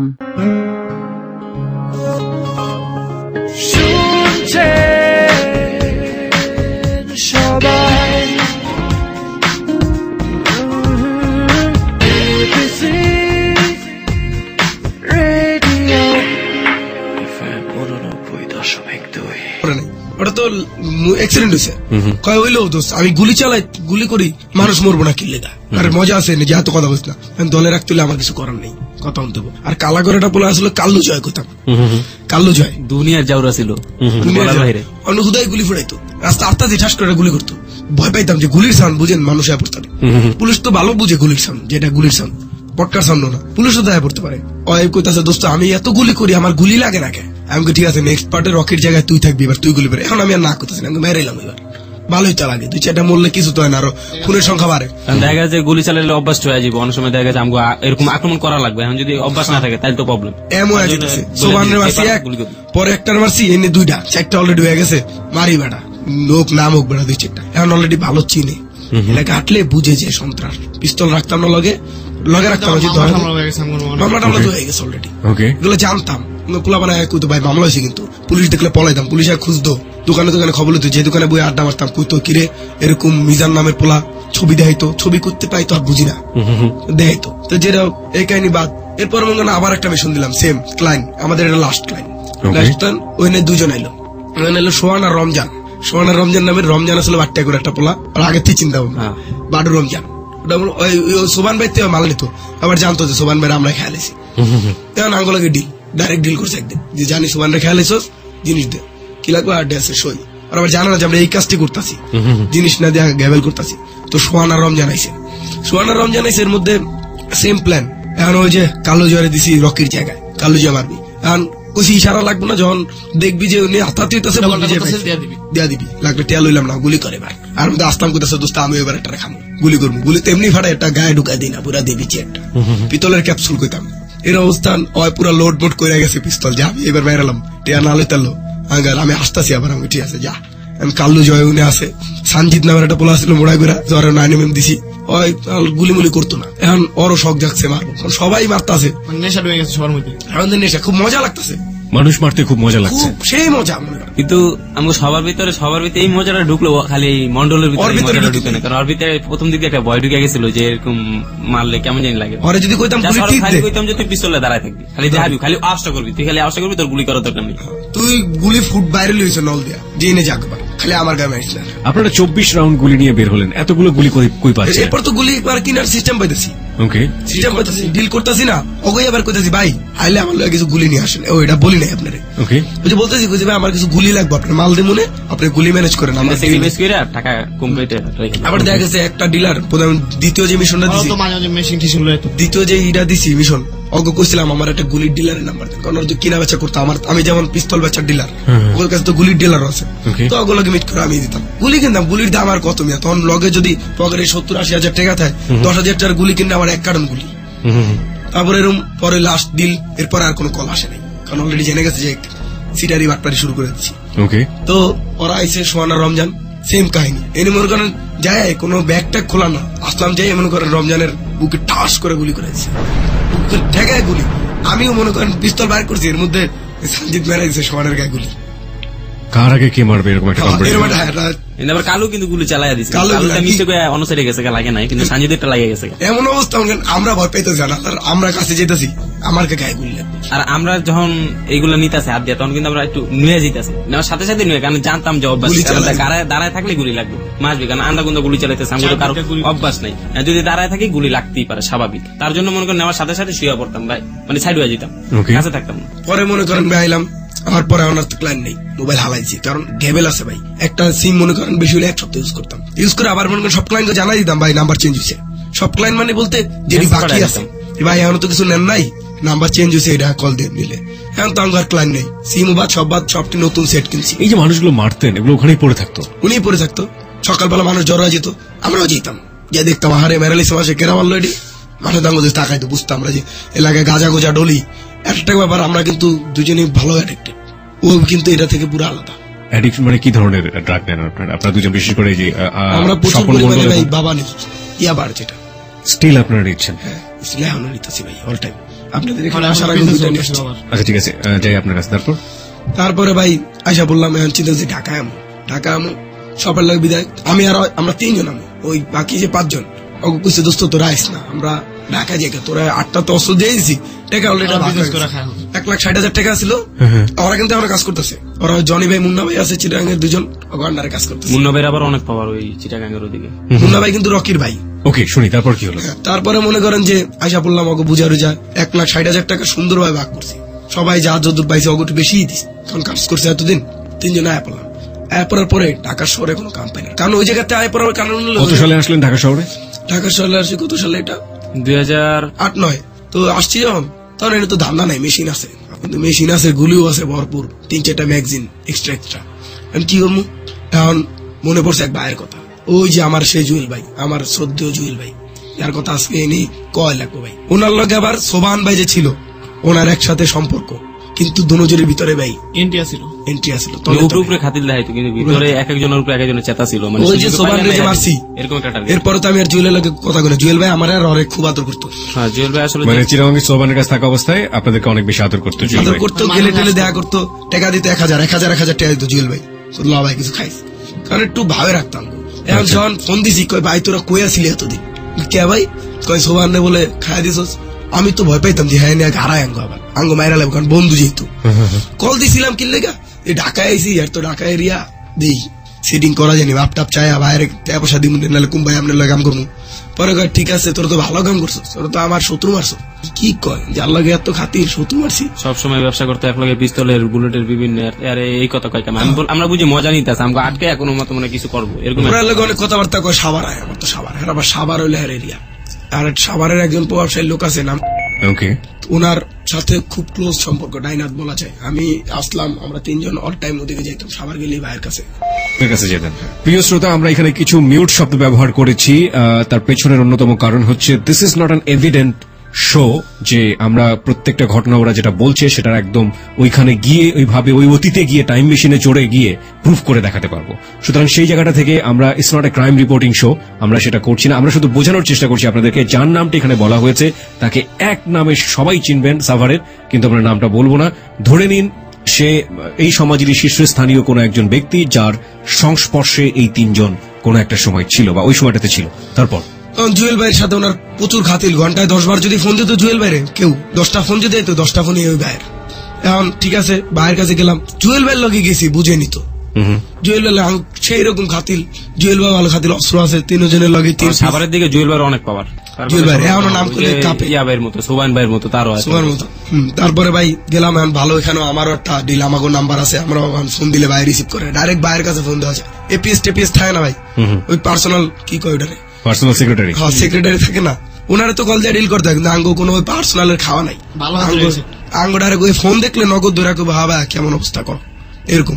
তবে হেরান্ডারে কাজ করছে ভাই, নির্বাচনের টাইমে মনে করেন বিভিন্ন কাম, নির্বাচনের, আর নির্বাচনে কিন্তু অনেক কাহিনী আছে ভাই, নির্বাচনে বিভিন্ন কাজ করতে হয়, যেমন মানুষের ভয় দেখানো, টাকা দেওয়ান 30 টাকা খরচ দেওয়া, যদি 1 টাকা আমি পোস্টার বানাতে যাবো 10,000 পিস, যেন খরচ হবো 20,000 টাকা, উনি দিতাম আমার 5,000 টাকা, কি একটা বিরোধী দলে ঠেট দিতাম। বড় একটা নেতারে গাড়াইলে দেখা গেছে ওর পিছে 10 জন বাইরে, তো 10 জন আড়াইবো না, এরকম একটা গ্যাবেল হইতো তখন। ওকে, তারপর কইলাম ভাই এনে ভাল লাগে না ভাই, এনে রাজনীতি কাহিনী ওই একই জিনিস, বাংলাদেশে ভাই সবাই সবার শত্রু হয়ে যায়। কারণ ওই যে স্বার্থপর ভাই চিটাগাঙ্গে যে কাহিনীটা দেখলাম ভাই, কামগুলো করার পর প্রচুর শত্রু হয়েছে ভাই, প্রচুর। দেখা গেছে ওই যে সোহান আর রমজানের জন মারছি, ওগো ফ্রেন্ড সার্কেল তো জানতো যে আমরা মালান্তে ওর আমগো কাছে আছে, আমগো পিছে একটা খেপা। বন্ধু বান্ধব গিরু সোহেল, তারপর বিশেষ করে কেরু সোহেল এইসব পোলাপান আবার খেপা ছিল অনেক, আমগো খুঁজতে ছিল তখন লাইট লাগায়।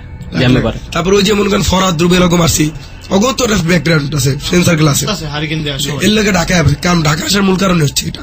তারপর ভাই করলো ইন্ডিয়া জায়গা, ইন্ডিয়া জায়গা লোক কল দিয়ে দিচ্ছে, ঠিক আছে ভাই। পরে থেকে গেলাম কুমিল্লা ভাই, কুমিল্লা লাকসাম দেয়া ত্রিপুরা ঢুকা যায়, খুব চরম ভাই, কিসের সিস্টেম করে ঢুকা যাবে। ওই যে অস্ট্রেলিয়া দ্বারা গেলে গুলি করবো, একদম ভুয়া, এটি কোনো কাহিনী নাই। আপনি যাইবেন টাকা নোটটা সুন্দর মতো হাতে ধরে লাড়াতে যাবেন, বাতাস দিতে দিতে গায়ে দেখবেন সুন্দর মতো ভাই বুকে ঢুকাইতেছে। আমরা ফার্স্ট বুঝছিলাম যে গেলে তো ভাই বা জুয়েল ভাই করলাম যে এরকম গেলে তো মাইরা লাগবো, আমরা তো দেখি টিভিতে পাড়া দিলি বলে মাইরা লাগে, পরে ওইটা কোনো সমস্যা নাই, আমি ব্যবস্থা করে দেবো, খালি কয়েক হাজার টাকা লাগবো, ধরাই দিলে তো সুন্দর পোলা দিছিল ভাই, তেজগাঁ শাহিন ভাইয়ের একটা পোলা দিছিল, মেরাজ ওরা দিছিল, ওরা লয়ে গেছিলাম, ও এবার রেডি করতো, এবার জুয়েল ভাইয়ের লগে থাকতো অল টাইম। ওকে, তারপরে মেরাজ, আমি আর হলো গিয়া এই আসলাম মন্ডল, 4 জন রওনা দিছি। কারণ মেরাজ আবার মানে আনা করবো খালি, মেরাজ তো পড়ালেখা করে, ওকে, পড়ালেখা করে দেব খালি। জুয়েল ভাইয়ের মনে আত্মীয় স্বজন যে কোনো একটা, কোনো ইন্ডিয়াতে কেন যাচ্ছেন? এই যে এনে ভালো লাগে, শত্রু ইন্ডিয়া যে কোনো একটা গ্রুপে কাম করলে টেকা পাবো, আচ্ছা কাজ হইব, এনে তো কাজ করতে পারি না, কাজ করলে দেখা গেছে একদিন কাম করলাম, ঘরতে পারলে আমার পিঠে বুতরা। ওকে, এখন গেলাম ত্রিপুরা, ঢুকলাম, চরম জায়গা ভাই, মাটির ঘর, সুন্দর সুন্দর, অস্থির প্লেস, মন চায় মনে করেন যে ঘুরি খালি। এর মধ্যে আবার ভাই ঢাকা থাকার অবস্থা কিন্তু আমরা টিচিং করতাম ভাই, কিরকম এটি করতাম ভাই, যখন চিটাগাং করতাম, অস্ত্র থাকতো না লগে, স্কুল যাইতো না, স্কুল সামনে দাঁড়া থাকতাম, মাইয়া এলে দেখে একটা হাত ধরে টান দিতাম, অন্যরা ধরে টান দিতাম।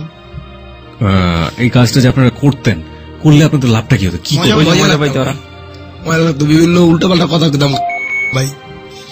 আমি কিন্তু ভাই খুব গান গাইতে পারি, সুন্দর ভাই।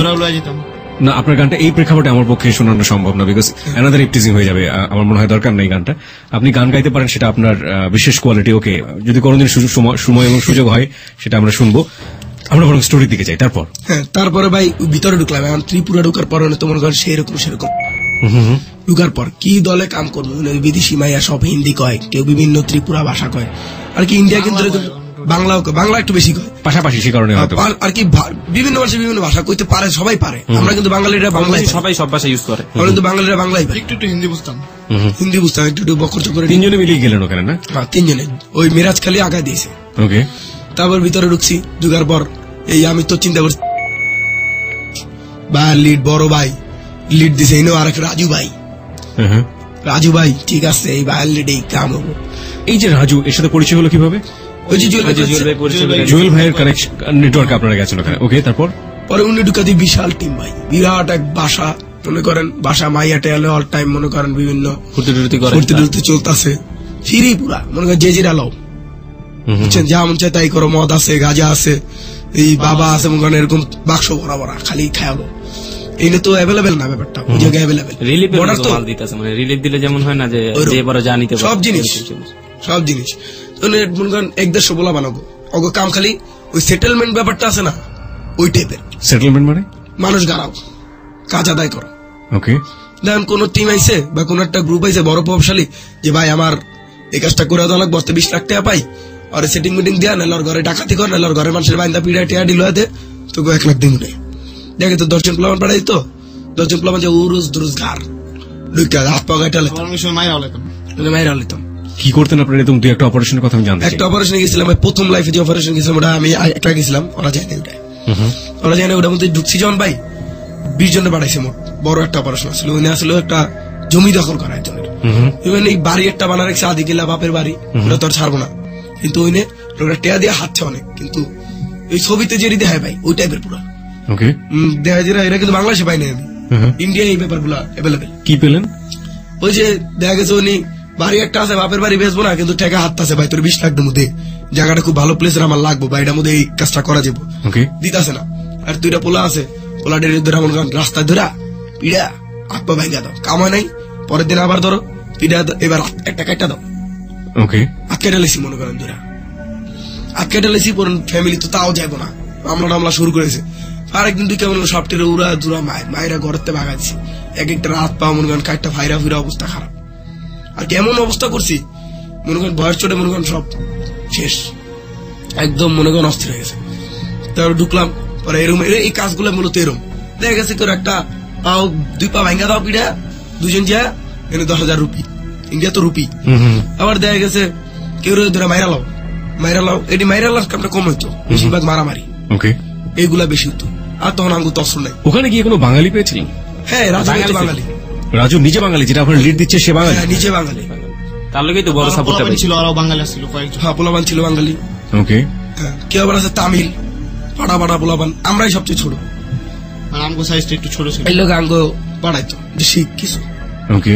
কিন্তু ভাই আর একটা ব্যাপারে আঙ্গ টাকা দিত না, এটা ডিল করে আইতাম 20,000 রুপি পাইতো, 10,000 রুপি। মানে ঘরে থাকো, মজ মাস্তি করো, খাও দাও, টাকা নেই কোনো। এত সুন্দর দেশে গেলাম, এটা ঘুরমু 2,000 টাকা ঘুরারও সিস্টেম নেই কোনো, কিছু কিনি এত কিনা লাগবে। রাজু ভাই বুঝছে কি মেনলি ব্যাপারটা যে ওরা তো ছোট পোলাবান, ওকে টাকা দিয়ে কি করতে হবে, ঘরে বিয়ে যা করার করবে। রাজু ভাই বুঝছে যে জুয়েল ভাই মনে হয় ধরা দিচ্ছে যে এটির বাঙ্গায় খাও, আসলে যে আদর করে দিছে জাঙ্গু ভিত্তি এত কিছু হয়ে গেছে, এত ডিটেলস জানেন না সে। না, আমরা যে কত কিছু করছি এটিও জানে না। আমরা জীবনে 6টা মার্ডার করছি বা এনে কাহিনীগুলো করছি এটিও জানে না। অস্ত্র চালাইতে পারি এটিও জানে না, মনে করছে অ্যাভেলেবেল পোলাবান কাজে লাগাইছি। আর একটা ব্যাপার, অস্ত্র কিন্তু রেখা যেতে হয়। যখন অস্ট্রেলিয়া ঢুকছি তখন অস্ত্র রেখাচ্ছে বর্ডারে, অস্ত্রটা রেখেছে, তবে এইভাবে ঢুকছি ভিতরে। তারপরে ভাই ওই অস্ত্র তো রেখেছে, অস্ত্র তো নাই, নাহলে তো দেখাইতাম ভাই অস্ত্র আছে, কামে লাগান, ভালো কাম করি টেয়া দেন। এখন ভাই 6 মাস 7 মাস হয়ে গেছে ভাই, ভাল লাগে না, টেয়া দেয় না। এত সুন্দর দেশ, একটু ঘুরমু 2,000 টাকা দে, কিছু কিনি, নাহলে একটু ঘুরে ফিরে মনটা শান্তি পাবো। ওই ভিতরে আছে ভাই সবাই কত কিছু করে ভাই, পুরো ওপেন। মূলত গেছিলামই আমরা ইন্ডিয়ায় যে এরকম মজা করি, যে এতদিন তো এরকম খুন খারাপি করলাম না, শান্তি রিল্যাক্স মুডে জীবনটা ইয়া করি। পরে দিয়ে ওই জায়গায় আরেক গাবলামি শুরু করছে। এখন 3 জন মিলে একদিন আলাপ করতেছে যে দোস্ত এনে থাকবো না, জামুকা একটু জানা গেছে, ওরা একটু টের পেয়ে গেছে। ওরা বুঝছে যে এনে যাইবো না, তাহলে তো হালার আঙ্গটা আবার সব কিছু একটা নিয়ে যাইবো, কোন কাহিনী করতে তো পারে। এখন ওরা একটা প্ল্যান মারছে যে পিড়ে পুড়া মাইরা আর কি মাইরা লাগবো না, আর কি গাড়া গোড়া পাঠাই দেবো, তাহলে মনে করেন নিতে না পারে, একবারে গাড়াইবো পাঠাই দেবো। কারণ আমরা ওই চান্সটা দিই না, আমরাও মনে করেন ভিতরে খবর জানছি, কারণ অগল তো 2-1টা বলা মানে লাগে একটু ভালো ক্লোজ হচ্ছি ভাই। তারপরে মনে করেন যে বাইরে হয়ে গেলাম, পরে আবার ঢাকা শহরে পড়ছি। এই যে মনে করেন এখন বর্তমানে আসি তেজগাঁ, শাহিনবাগ, মগবাজার, কারণ বাজার, এই সব জায়গায় বাবা টাবা ডিল দিই, আছে নাখালপাড়া, মন্ডল। আমি সকালে গা ঢাকা থেকে করতে পারি না, রাত্রে বাবার ডিল করি। ফিরলেন কিভাবে বাংলাদেশে? ফিরছি ওই একই সিস্টেম, ওখান থেকে ফিরে আসলেন, কোনো ব্যাপার না। কত সালে ফিরলেন? ফিরছি যে 2013 প্রথমে, একদম ফার্স্টে 2013 প্রথম দিকে, তার মানে প্রায় বছর দেড়েকের মতো আপনাদের ওখানে ফেরা।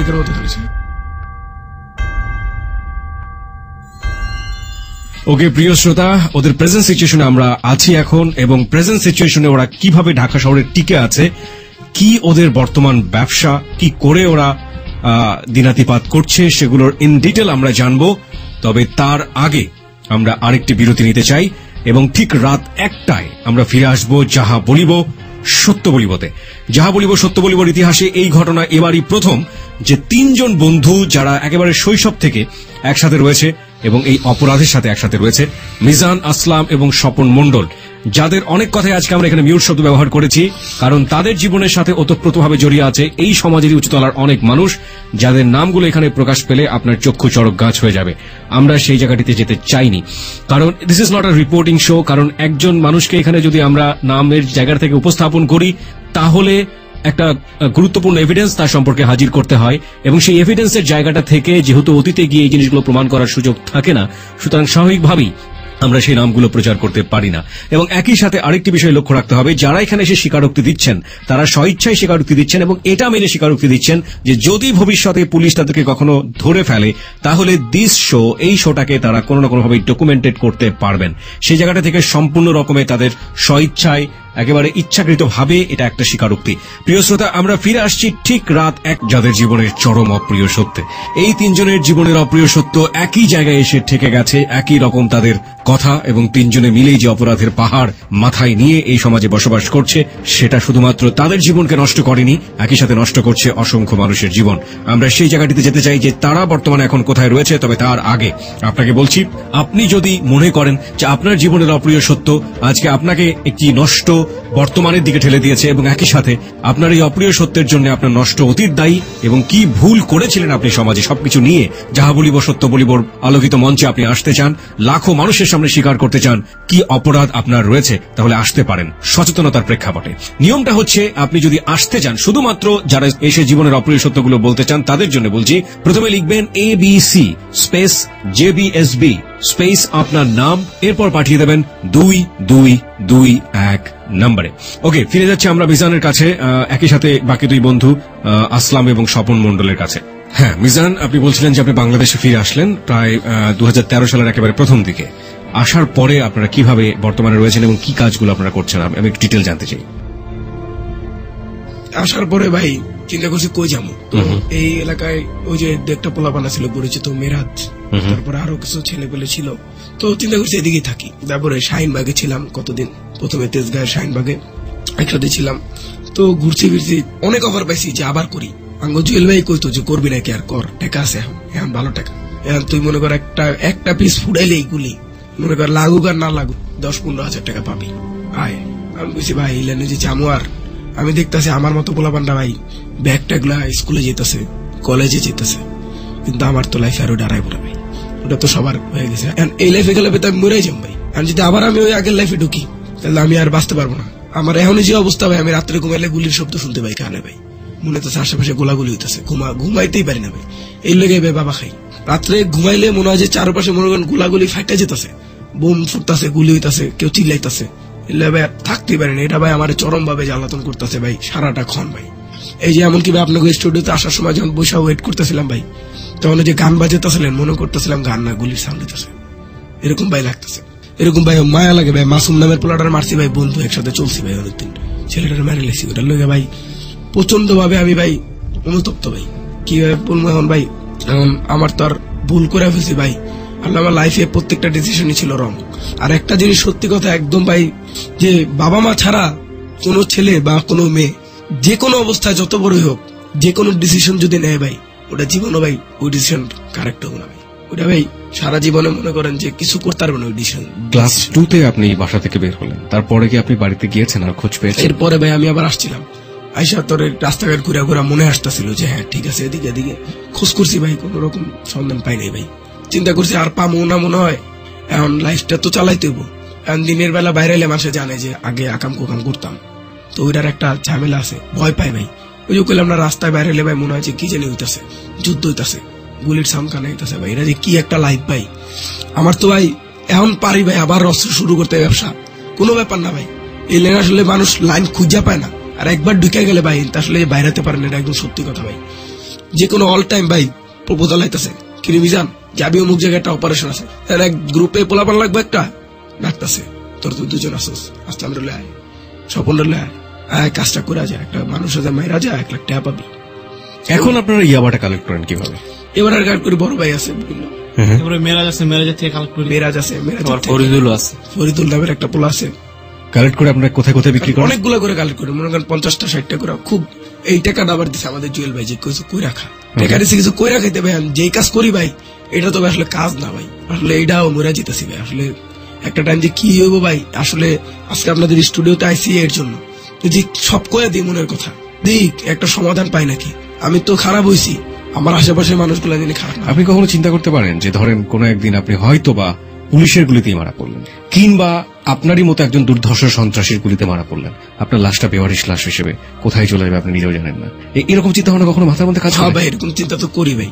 যখন ভাই চিটাং যখন এই কাজগুলো করছি ভাই, গুলি যখন ফুটাইতাম পিছন দিয়ে পুলিশের গাড়ি হর্ন বাজিয়ে হইতো, পারতো ভাই একটা গুলি করতে ভাই। 8 জন পোলাপান দৌড়াইতাছি, 2টা গুলি করলে ভাই একজনের গায়ে লাগবেই ভাই। যা তখন আবার যখন আমরা যখন ডিল করতে টেকা লইতাছি, পিছন দিয়ে যখন জয় বা সঞ্জিত বা রকি কেউ একজন গুলি চালতেছে, ওটা তো ভাই লাগতে পারতো ভাই। এরকম একটা চিন্তা কাজ করতে হয়। এখনো ভাই চিন্তা করি, বাবা তো বেশি কি হয়েছে, আমি তো ভাই মায়েরা রাত্রে ভাই পুলিশের চিন্তায় ঘুমা হয় না, কোন সময় ধরে লাগবে, কোন সময় কি করবো, এইসব চিন্তায় ঘুমা হয় না। 3 জন কি একই সাথে থাকেন? আলাদা জায়গায় থাকি, মানে রাত্রে এক সময় একসাথে ভাই 3 জন কখনো আমরা ঘুমাইতে পারি না ভাই। কেন ভাই? মাথায় ভাই বিভিন্ন টেনশন ভাই, কাইন্দা দিয়ে উঠে রাত্রে কি করতেছি। আসলে ভাই অনেক ছোট বয়সে শুরু করছি, তো এটা আসলে নর্মালি মানুষের লাইফে হয়েছে নাকি জানি না ভাই। আমার কাছে মনে হচ্ছে এই লাইফে এরকম হইলে ভাই আমার মতো এই অবস্থা হইব ভাই। আমি মনে করেন আপনাকে এখানে বারবার ফোন করে বারবার জিজ্ঞেস করছিলাম ভাই আমি কাহিনীগুলো কমু, কারণ মনের কথা বললেন নাকি হালকা হয় নিজে, এর জন্য ভাই বলতে এসেছি। আরেকটা কথা হলো ভাই আর ভুলগুলো সংশোধন করতে এখন চরম একটা লাইফ লিড করতেছি ভাই, এই লাইফটা জানি ভবিষ্যতে আর কেউ লিড না করে, কারণ যে পজিশনে আছি এখন। আপনাদেরকে যদি পুলিশ ধরে, লাইক আপনারা কোন একটা কারণে ধরা পড়লেন এবং ধরা পড়ার পরে পুলিশ যদি আপনাদেরকে সাজা দেয়, সেক্ষেত্রে আপনাদের বলার কি থাকবে? আপনারা সাজাটা মাথা পেতে নেবেন? এখন ভাই পুলিশ যদি ধরে, কাজ তো ভাই ভালো কাজ কিছু করি, করছি তো জীবনে সব খারাপ কাজই, পুলিশ ধরলে তো আর কিছু করার নেই ভাই। কারণ আমি যদি খারাপ হইতে চাই তাহলে হয়তো ভিতরে ঢুকা 2-4 জন লইয়া আবার বাইরে ওই গ্যাংই হইব। এখন আমি যদি সাজা পাই, যদি আমার ভালো করা যায় ভাই, তাহলে আমার তো ভাই এখানে কিছু বলার নেই। মাঝে মাঝে ইচ্ছা করেন না যে নিজে থেকে যাই, নিজে থেকে গিয়ে নিজের জীবনের সমস্ত অপরাধগুলো স্বীকার করি, ওখানে আমার সাজা হোক? ভাই মাঝে মাঝে মনে চাইলেও কি এখানে কেউ যাইতে চায় ভাই, কারণ ওখানে ঢুকলে ভাই দেখা গেছে জেল দিয়ে দিব, জেল দিলে ভাই জেলেতে বাইরে এলে মানুষ কইবো খুনি ভাই, তো ভালো হইতে পারলাম কই, তাহলে আমার দুঃখে দেখা গেছে ভিতরে একজন আমার লোক পরিচিত হলো, টেকার লোক ভাই, যত ভালো সবার আছে ভাই, যদি দেখায় ভাই তখন কিচ্ছু করার আছে ভাই, আবার তো ঢুকা যাম। পুলিশে ধরলে যদি কয় ঢুকায়, যদি আমার 2 বছর মামলা দিয়ে দেয়, বাইরে এলে মানুষের পাইবো ভয়, টপ টেরর, আমার লোকে কয় না ভাই। এইসব কথা চিন্তা করে মনে করেন সর্বশেষে এই বাবার থাকি ভাই, যে এটা দিনের বেলা বাসায় থাকি, ঘুমাই টুমাই, রাত্রে বেলা বাবার ডিলার লই। কাদের কাছে বিক্রি করেন এগুলো? বিক্রি করে স্টুডেন্ট পোলাপান আছে, এলাকার বিভিন্ন পোলাপান আছে, স্টুডেন্টরাই ভাই বাবা খাওয়া বেশি স্টুডেন্ট, ক্লাস 10 থেকে শুরু করে মনে করেন বিয়ে পড়তেছে, বড় সিনিয়র ভাই, বুড়া মানুষ আছে, হেরা ভাই হালে আছে, ইয়াবা খায়। আপনারা নিজেও এটা এখন নিচ্ছেন? ওকে আসলাম, আপনার কাছে আসি। আপনি এর পরবর্তীতে আপনার নিজের ফ্যামিলির কোনো খোঁজ খবর পেয়েছেন বা? না, আসলে ফ্যামিলির খোঁজ খবর নেওয়ার আগে আমার প্রথমে মামার খোঁজ খবর নেওয়া উচিত ছিল, নিছিও। তো মামার একমাত্র খবর জানতো আপনার সোবান ভাই, সোবান ভাই তো মেরে ফেললাম। পরে যে জায়গাতে মামারে প্রথম পাইছিলাম ওই জায়গায় গেছিলাম, অনেক খোঁজ খবর নিছি যে কই আছে। মামার নাম ছিল মুস্তফা, তখন বলছিলাম যে মুস্তফা মামা কই আছে। তার আবার অনেক রিলেটিভ ছিল আশেপাশের বহুজন, পরে তাদেরকেও জিজ্ঞাসা করলাম, পরে যে এরকম কইলো যে ও তো এক এক জায়গায় এক এক সময় থাকে, সবসময় মানে যোগাযোগ করা যায় না। পরে বললো যে এরকম কোন জায়গায় মনে হয় ময়রা পুরা আছে, জানে গেলে এবার নেশা টেশা বেশি করতো, অতিরিক্ত পরিমাণে নেশা করতো। তো মানে তার ফ্যামিলিও মানে আশা ছাইরা দিছে তার উপর দিয়ে, যে কোনো মুহূর্তে হেও যেতে পারে। পরে অনেক খোঁজ খবর নিছি। পরে মামি ছিল, মামির কাছেও গেছি যে বাবা মামার কই থাকে, কই গিয়ে আশা বিষয় আমার কোনো খবর দিতে পারবো নাকি। পরে গেলাম, তারাও কয় যে তোর বাবা মার খবর না, আমরাও জানি না। ওই যে দিয়া ফার্স্টে যে দিয়া গেছে, এরপর যে কই গেছে সেটা আমরা জানি না। পরে অনেক খোঁজ খবর নিছি, ট্রাই করছি, মামারও পাই নাই, তো ফ্যামিলি তো দূরে থাকে, এই কাহিনী। আপনার তো ফ্যামিলি ছিল স্বপন মন্ডল, আপনার ফ্যামিলির সাথে আপনার এখন কি অবস্থা? আমি গেছিলাম ওই বাংলাদেশে, ইন্ডিয়া থেকে ফিরে আসার পরে, বাংলাদেশে আসার পরে গেছিলাম গ্রামে, যে বাপ মার সাথে দেখা করতে। পরে যাই দেখি গ্রামে বাপ মা নাই, আর ওনার অন্য যে চলে গেছে। মানে গ্রামের মানুষ আমার কুকিতির কথাগুলো শুনে গ্রামের থেকে ভাগা গেছে বাপ মারে। আপনারা কোথায় আছে কিছু জানেন না? বলতে পারি না। ভবিষ্যৎ নিয়ে কোনো চিন্তা করতে পারেন আপনারা? ভবিষ্যৎ নিয়ে কি চিন্তা ভাই? আর ভাই একটা এখন অনুশোচনা যে আমিও তো আর কেউ জানি এরকম বাপ মা ছেড়ে না আইসা টেকার লোক আইসা যে খারাপ কাজের সাথে জড়ায় যায়। আজকে যদি ভাই নিজে ঠিক থাকতাম ভাই, তাহলে আজকে আমরা পড়ালেখা করতাম ভাই, স্কুলে যেতাম। পোলাপান যখন দেই ভাই ব্যাগ কান্দে নেই, স্কুলে যাই ভাই, খুব কষ্ট লাগে ভাই। যে পোলাপান আবার বিকালে মাঠে খেলে ভাই, আমরা ওই টাইমে ঘরে পড়ায় থাকি। এর ভাই মানুষের সাথে নাচতে নাচতে প্রথমে ঢুকছিলাম ভাই এই লাইনে। পুলিশ কেস আছে আপনাদের কারণে? হ্যাঁ পুলিশ কেস আছে। পুলিশ কেস বলতে প্রত্যেকেরই নামে আছে, কম বেশি কয়েকটা আছে। কারণ ওই যে বললাম না, আমরা যে জায়গায় কাজ করতাম ওই জায়গায় থাকতাম না, আরেক জায়গায় চলে যেতাম। তার মানে পুলিশের সাজা আপনারা তেমন একটা পাননি বা ধরেননি কখন আপনাদেরকে ঠিক সেভাবে? ধরছিল একবার, ওখানে ছেড়ে দিছে। আমার একবার পুলিশে ধরছিল, ওটা হচ্ছে ওই যে যখন চিটাং কাজ করতাম প্রথম মিশনটা দেওয়ার পরে। কারণ ওই যে গুলির সাউন্ড পাইছিল, সবাই দৌড় দিছে, আমার মেশিনটা, আমার কাছে মেশিন থাকতো না তখন। ওই যে তখন আমি আরো তো সামনে যেতাম, ওইটা আমি গুলির রস পাই, সবাই তো গেছে গা, আমি রাস্তায় দাঁড়ায় গেছি গা, চিন্তা করছি হাঁটলে তো বসে যার ধরবো না, আমি কোন ভাই। তখন আমার ধরছিল, যারা বুঝছিল যে হয়তো এর সাথে রিলেটেড, যেটা থাপ্পড় দিয়ে আবার ছেড়ে দিচ্ছে, বুঝে নাই অত ভাবে। এখন আপনাদের হাতে কোনো অস্ত্র আছে? এখন অস্ত্র রাখেন না, এখন শুধু ইয়াবার ব্যবসা করে আপনাদের দিন চলছে? অস্ত্রের এরকম বিভিন্ন অফার আসে যে অস্ত্র বেচবি নাকি বা নিবি নাকি, ফ্রি নে পরে টাকা দিস, এরকম ভাবে আসে ভাই। মানুষ বা মানুষের খারাপ বানাইতে পারে ভাই, ভালো এই লাইফে ভাই এই পর্যন্ত ভাই ভালো বানাইতে পারে। আমি যতটুকু ভাই আসছি এখন, আজকে যে আমি খারাপ ভাই, অপরাধী আমি কিন্তু ভালো মানুষ না, আর অপরাধ স্বীকার করতে আজকে এখানে আসছি। তো আমার এই পর্যন্ত ভাই কোনো মানুষ আমার বলে নাই যেটা ছেড়ে দে। নিজের থেকে ভাই আমি আজকে ফিল করছি যে আমি আসলে তো, আমি তো অপরাধী, আমার তো লাইফ নাই, আমি ভবিষ্যতে অপরাধীই বলবো। আমি যদি পারি নিজের পরিবর্তন করতে, তাহলে আমার তো লাইফ ব্যাকগ্রাউন্ডটা চেঞ্জ হইতে পারে। আজকে তো আমি এই জায়গায় থাকতাম না ভাই, আমার তো ফ্যামিলিও পাইলাম না আমি। আমার ডিসিশন গুলা খুবই ভুল ছিল। জীবনে কখনো এটা ফিল করেন লাইক আপনার সুমন মন্ডল, স্বপন মন্ডল, আপনার ছোটবেলাতে হয়তো মার একটা আদর ছিল, আসলাম এবং আমি বিশেষ করে মিজান দুজনকেই জিজ্ঞেস করতে চাই প্রশ্নটা, কখনো ফিল করেন মায়ের আদর কিংবা বাবার একটা স্নেহ কিংবা বড় ভাইয়ের খুব সুন্দর একটা শাসন, এই জিনিসগুলো কখনো ফিল করেন? রাতের বেলা তো মাঝে মাঝে উঠে কাঁদেন আপনারা, কখনো কি ফিল করেন এই জিনিস? অবশ্যই ফিল করি, কারণ যখন দেখা যায় যে আমাদের সমবয়সী কি একটা ছেলেকে তার বাবা কিংবা মা কিংবা ভাই ধরে যখন আদর করে, তখন আমাদের অনেকটাই খারাপ লাগে। কারণ দেখা গেছে ওই জায়গাটা আমিও থাকতে পারতাম, কেন আমি এই অপরাধের পথে? কারণ মানুষ কিন্তু জন্মগতভাবে দোষী হয় না, তার পরিবেশ তাকে দোষী করতে বাধ্য করে।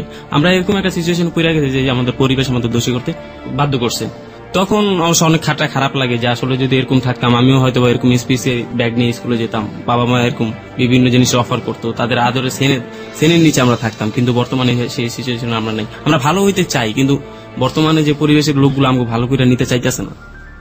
ওকে, এই তিনজনই পিতৃমাতৃহীন এবং এই তিনজনের ভবিষ্যৎই আপনি নিশ্চয়ই চোখ বন্ধ করে বুঝতে পারছেন অনিশ্চিত। এরা কোনোদিন হয়তোবা রাস্তায় লাশ হয়ে পড়ে থাকবে, বেওয়ারিশ লাশ।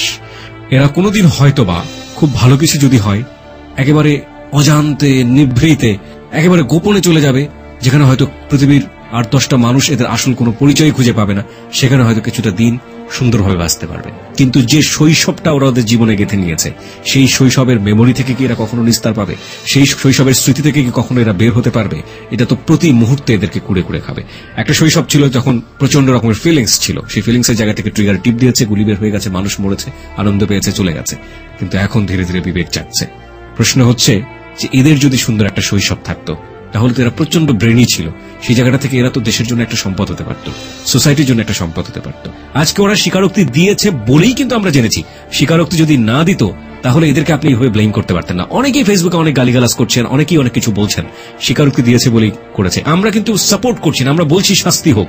শাস্তি হয়তো বা পুলিশের শাস্তি হবে, শাস্তি হয়তো বা আইনের শাস্তি হবে, হ্যাঁ হোক, কিন্তু যে শাস্তি ওরা জীবনের ক্ষেত্রে পেয়েছে, এই সমাজে জন্মগ্রহণ করে পেয়েছে, মানুষ হিসেবে পেয়েছে, সেই শাস্তির চেয়ে বড় শাস্তি কি হতে পারে? আমি দুজনের কাছেই মানে সবার কাছেই একটু জানতে চাই, ভালো কিছু চিন্তা ভাবনা কি করতে পারেন? লাইক যে বেঁচে থাকার জন্য এটা করবেন? হ্যাঁ ভাই, একবার চিন্তা করছিলাম যে বাবার ব্যবসা ছাইরা দিব, ভালো কিছু করবো, দরকার হলে আলু বেচবো, তরকারি বেচবো। করে না মানুষ আঙ্গ বয়স পোলাপান তরকারি বেচে, তো তরকারি বেচা খাইতেছে। একবার চাইছিলাম যে 3 জন মিলে একটা মুদি দোকান টাইপের কোনো একটা কিছু দিই, পরে অবশ্য অনেক কিছু হওয়ার পর একবার ভাই বাবার ডিল ছাইরাও দিছিলাম। একবার ছাইরা দিচ্ছি, চিন্তা করছিলাম 3-4 দিন ঘুরছি ভাই, কত মানুষের কাছে ধার চাইছি ভাই, আমারে 5,000 টাকা ধার দেন। ওইটা ভাই আর কেউ দেয় না ভাই, যে আমার ভাই কাজ করি 5,000 টাকা ধার দেন, আমি যেটা করি ভাই জানেনি তো, আমি ওটা আর করব না। পরে কয় যে তোরা টাকা দিব, তুই তো পরে টাকা দিবি না, পরে তোর কিছু করলে তুই আমার কিছু করে। আমাদের প্রতি তো তাদের একটা মনে করো আতঙ্ক রয়ে গেছে। আগে ওরকম একটা ছিলাম, এরকম গ্যাঞ্জামি ছেলে মনে করেন, গুন্ডা পান্ডার খেতাব তো রয়ে গেছে, পদবি টাকা পড়ে গেছে জীবনের ভিতরে, কালো ছাপ। টাকা দিব না, চিন্তা করি বাবা 10টা বেচলে আমি একটা ফ্রি খেতে পারি, আমার কিনা লাগে না। আমি হোটেলে যে একবেলা 30 টাকা হইলে ভাত খাওয়া যায়, ভাত খাইতে পারি। এখন ভাই ওই যে জুয়েল ভাইয়ের কথা বললাম, ওনার কাছে কিছু টাকা পয়সা আছে, কাজ করছিলাম লাস্ট আর কি, ওই ইন্ডিয়া যাওয়ার আগে টাকা পয়সা রেখে গেছিলাম, অস্ত্র টস্ত্র ওই যে কটা ছিল 3 জনের 3টা রেখে গেছিলাম। বাইরে কিছু ভাই এটা যে পরে কিছু করবো আপনার দেই, ভালো হয়ে যেত ভাই। এইসব আসলে এটা কোনো জায়গা না ভাই, এখন যেরকম আসি ভাই চেষ্টা করতে। আপনার জীবনে স্বপ্ন দেখেন, বিকজ আপনারা সবাই 17-18 বছর হয়েছেন, এই বয়সে প্রেম হয়, ভালোবাসা হয়, একটা মেয়েকে নিয়ে সুন্দর একটা স্বপ্ন হয়, এগুলো আপনাদের মধ্যে কাজ করে কখনো? এগুলো কোনোদিনও ভাই কাজ করেই নেই ভাই, ওরকম চান্সই পাই নেই ভাই। কারণ আমার এখন কাজ করবে ওইগুলা কেমনে কাজ করবো? আমি ঘরে দিনের বেলা পলায় থেকে ঘুমাই, চিন্তা করি যে আসে নাকি, বাচ্চা একটা আশেপাশে থাকলে কই ভাই দিস, কোন পুলিশের গাড়ি এসে না। আমার চিন্তা থাকে এটা, কখন আমি রাস্তা বেরোবো একটা মেয়ের দিকে তাকাবো। আর আগের লাইফ তো ভাই গেছি, আড্ডা মারতে মারতে পোলাপান, পকেটে টাকা 1 লাখ টাকা যার পকেট আছে তো রাজা, এরকম থাকতাম ভাই। ওকে, আপনার কিছু বলার আছে? 3 জনকে জিজ্ঞেস করি, লিসনারদের কাছে কিছু বলার আছে, বলেন। আমার একটা কথাই বলার, সমাজে মানুষ বিভিন্ন দিক আছে, বিভিন্ন মোড় আছে, এগুলো অবশ্যই বুঝে শুনে দেখতে হবে। দেখা যেটা ভালো মনে হবে, কি নিজের কাছে ভালো হইলে কিন্তু এটা ভালো না। আমার কাছেও কিন্তু ভালো ছিল যে সোবান ভাই লাগে আইছি আজকে ভালো, তখন কিন্তু আমার কাছে এটা চরম ভালো ছিল, চরম সুখী মানুষ ছিলাম। কিন্তু ওইটাই যে আমার জন্য কালো হয়ে দাঁড়াবে, ওইটা কিন্তু আমি কখনো বুঝি নাই। আর এরকম প্রপোজাল আমি না, অনেক মানুষই পাইতেছে। আজকে আমার জায়গায় আমি তো একা, আজকে মিজান না, আমার মতো অনেক মিজান আছে, এগুলা করতেছে। তো আমার ভিতরে ভালো হয়ে যাওয়ার একটা শখ জাগছে, আশা জাগছে, আমার ভবিষ্যৎ নিয়ে আমার একটা চিন্তা আছে। কেউ জানি আর এরকম পর্যায়ে না যায়। আমার মতো আমার বয়সীতে আমারও অনেক ভাই আছে, আমি তো আজকে আমার সবকিছু থেকে বিচ্ছিন্ন। আমার বাবা কই, আজকে যদি আমি ঘর থেকে না বেরোতাম, আমার মা থাকতো, আমার বাবা থাকতো, আমার বড় ভাই শাসন করতো, তখন ওটার আমি মনে করছি আমারে মারতো। কিন্তু যেটা হোক আমার লাইফে ওটা দুর্ঘটনায় ছিল। এখন আসলে লাইফটা আরো ভালো বানাতে চাই, আর আমাদের মতো যেন কেউ কখনো না হয়। আমরা তো খারাপ, আমরা মাস্তান, খুন করছি, খুনি। আমরা ওই যে ভালো কিছু হবে বা কি ওটার আশা ছেড়ে দিছি। যদি কিছু হয় তাহলে ওটা আমাদের ভাগ্য। এখন আমাদের মতো লাইফে যেন কেউ কখনো না আসে। লাইফটারে যদি ভালো রাখতে চায়, এরকম চিন্তা ভাবনা মাথা থেকে ছেড়ে দেয়। আর ডিসিশন নেওয়ার সময় যেন একটু চিন্তা ভাবনা করে যে কোনো ডিসিশন নেয় কেউ, কারণ এটা লাইফের বিভিন্ন মোড় নিতে পারে।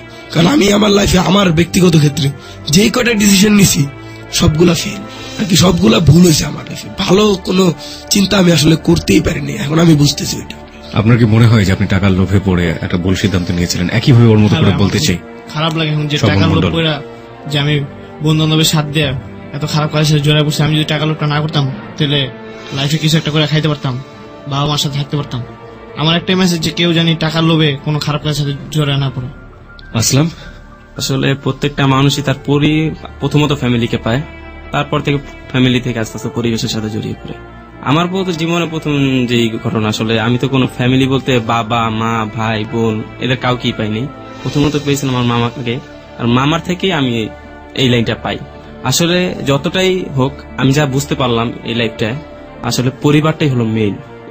যাই ঘটনা ঘটুক, যে পরিস্থিতির শিকার হোক, যে কোনো ঘটনার পরিপ্রেক্ষিতেই ফ্যামিলিকে অন্ততপক্ষে ছাড়া উচিত নয়। যে কোনো ডিসিশন বা যে কোনো সিদ্ধান্ত গ্রহণ করার আগে অবশ্যই পরিবারের গুরুজনদের সাথে, বিশেষ করে মা বাবার সাথে ডিসকাস করা উচিত। যদি এরকম বিভিন্ন ধরনের ঘটনা ঘটতেই পারে, পরিবারের সাথে অত্যাচার বিভিন্ন কিছু হতেই পারে, তাই বলে যে পরিবার ছেড়ে এসে পড়ে, যেমন আমাদের মিজানের ক্ষেত্রে ঘটেছে, যে ওর ভাই মারতো তার জন্য এসে পড়েছে। আসলে ওর এই জিনিসটা মেইন ভুল ছিল। যদি ওই জিনিসটা না করতো আজকে কিন্তু ওই পর্যায়ে থাকতো না, হয়তো বা এখন কলেজে পড়তো বা ভার্সিটিতে পড়তো। কিন্তু আমি যে পরিস্থিতিতে বড় হয়েছি, আমার তো দিয়া দিছে। তবে আমার যদি পরিবার থাকতো তাহলে অনেকটা আশঙ্কাই কম ছিল আমার এই পথে আসার। যেহেতু আমার মামা বারণও করেন এই পথে, যে আমার মামা নিজেই সাইডা দিছে, তার জন্য আসলে আমার জীবনটা এরকম হয়েছে। আসলে আমি নিজেই ফেস করতে পারতেছি যে কি অবস্থা আমার জীবনের।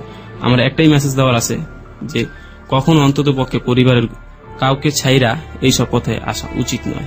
আসলে জীবন পুরোই ধ্বংস।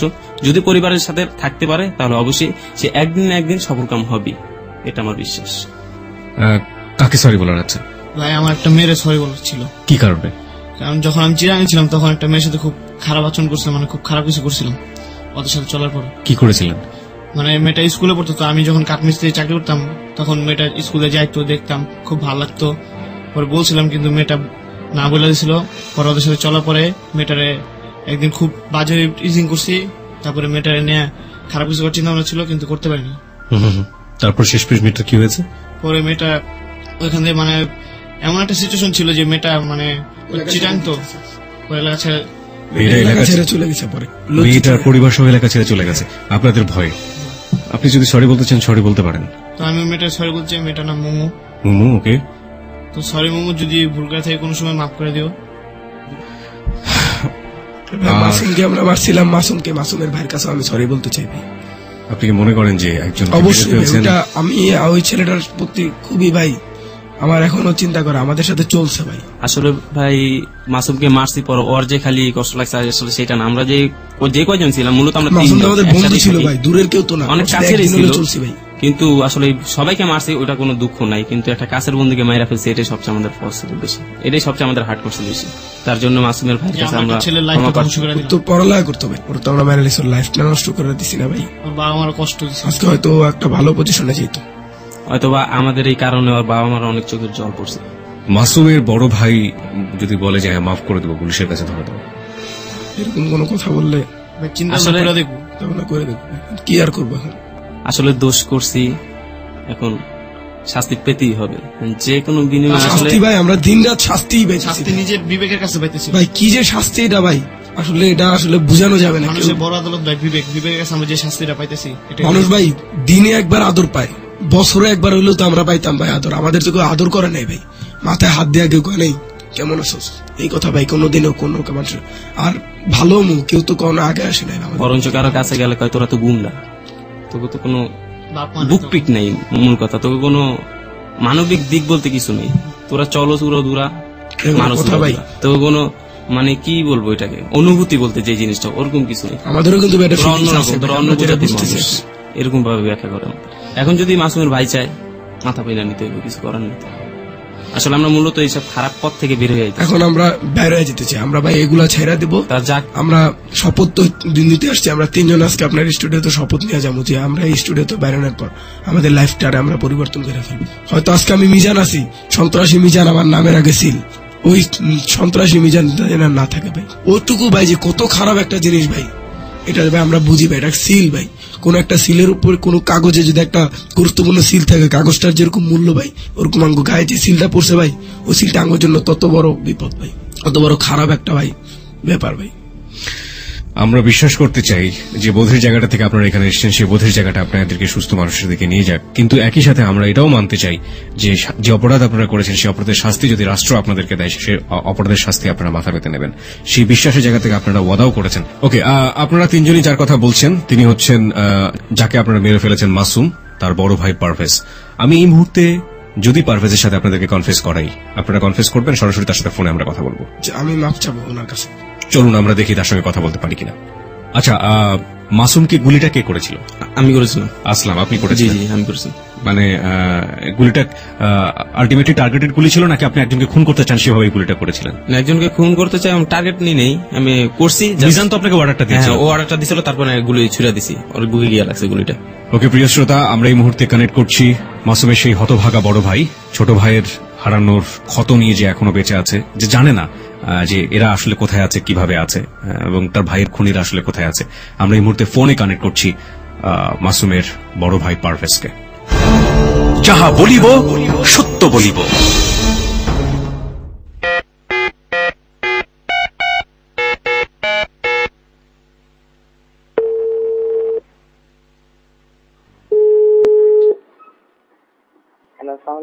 হ্যালো, আসসালামু আলাইকুম। ওয়ালাইকুম আসসালাম। হ্যাঁ পারভেজ ভাই, আমি মিজান। কোন মিজান? চিনতে পারলাম না ভাই ওই যে মাসুমের বন্ধু ছিলাম ভাই, চিটাগাং। মিজান আসলাম। মিজান আসলাম, মিজান ভাই চিনতে পারছেন ভাই? জি ভাই আমরা আপনার ভাইয়ের সাথে যেটা করছি ভাই, এর জন্য আমরা সরি বলার জন্য ফোন করছি ভাই। আসলে আমরা এখন ভুলটা বুঝতে পারতেছি ভাই, যে আমরা কি কাজটা করছি ভাই, এখন আমরা ব্যাপারটা গুলো বুঝতেছি ভাই। এখন ভাই আপনি আমাদের মাফ করে দেন ভাই। আসলে কি তুমি মিজান? হ্যাঁ ভাই আমি মিজান। আসলাম আর মিজান। আসলে তোমরা যে কাজটা করছো এটা তো মতে উচিত হয় নাই, কারণ আমার সন্তান যাওয়া এটা যার যায় সেই বুঝে। ছোট বয়সে ভুল করে লাইছে, আমি যদি মাফটা করে দিতেন ভাই। আমার বাইরে হয়তো বা খুন করছো তোমরা, কিন্তু আর কারো মার সন্তানকে খুন করো না, এটা হলো আমার আকুল আবেদন তোমাদের কাছে। পারভেজ, আমাকে শুনতে পাচ্ছেন? আমার নাম কিবরিয়া, আমি যাহা বলিব সত্য বলিব অনুষ্ঠান থেকে আপনার সঙ্গে কথা বলছি। এটা এবিসি রেডিওর প্রতি রবিবারের রাতের অনুষ্ঠান। ওরা আপনার ছোট ভাইকে আপনার কথা অনুযায়ী এবং ওদের ভাষ্য অনুযায়ী, স্বীকারোক্তি অনুযায়ী খুন করে এখানে স্বীকারোক্তি দিতে এসছে, এবং ওরা পুরো ব্যাপারটাই স্বীকার করেছে যে ওরা কিভাবে এই ঘটনার সাথে জড়িত হয়। আপনিও বোধহয় কিছুটা জানেন, আপনার কাছ থেকে একটু শুনতে চাই আসলে ঘটনাটা আসলে কি ছিল। আসসালামু আলাইকুম, প্রথমে সালাম দিচ্ছি আপনাকে, যেহেতু আপনি আমাকে ফোন করছেন। ওরা আমার ভাইয়ের সাথে চলতো, জি। ওরা এক পর্যায়ে ওদের সাথে মানে না চলার কারণে আমার ভাইকে ওরা ফোন করছে। এই ঘটনার পরে কি পরবর্তীতে পত্রপত্রিকাতে এটা নিয়ে কোনো রিপোর্ট হয়েছিল? রিপোর্ট হয় নাই, কিন্তু আমরা চেক করছিলাম, যেহেতু ওদেরকে ধরা যায় নাই। ওদের এক সময় অনেক খোঁজা হয়েছে, কি বলবো, আমরা যখন বুঝতে পারছি যে আমার ভাই এদের সাথে জড়াই যেতেছে, তখন আমরা পারিবারিক ভাবে এদেরকে প্রেসার ক্রিয়েট করি যে তুমি কখনো ওদের সাথে যাবা না। আচ্ছা। এবং কেউ ওকে ঘর থেকে বের হতে দেয়নি, ঘরে তালাবদ্ধ করে রাখছি।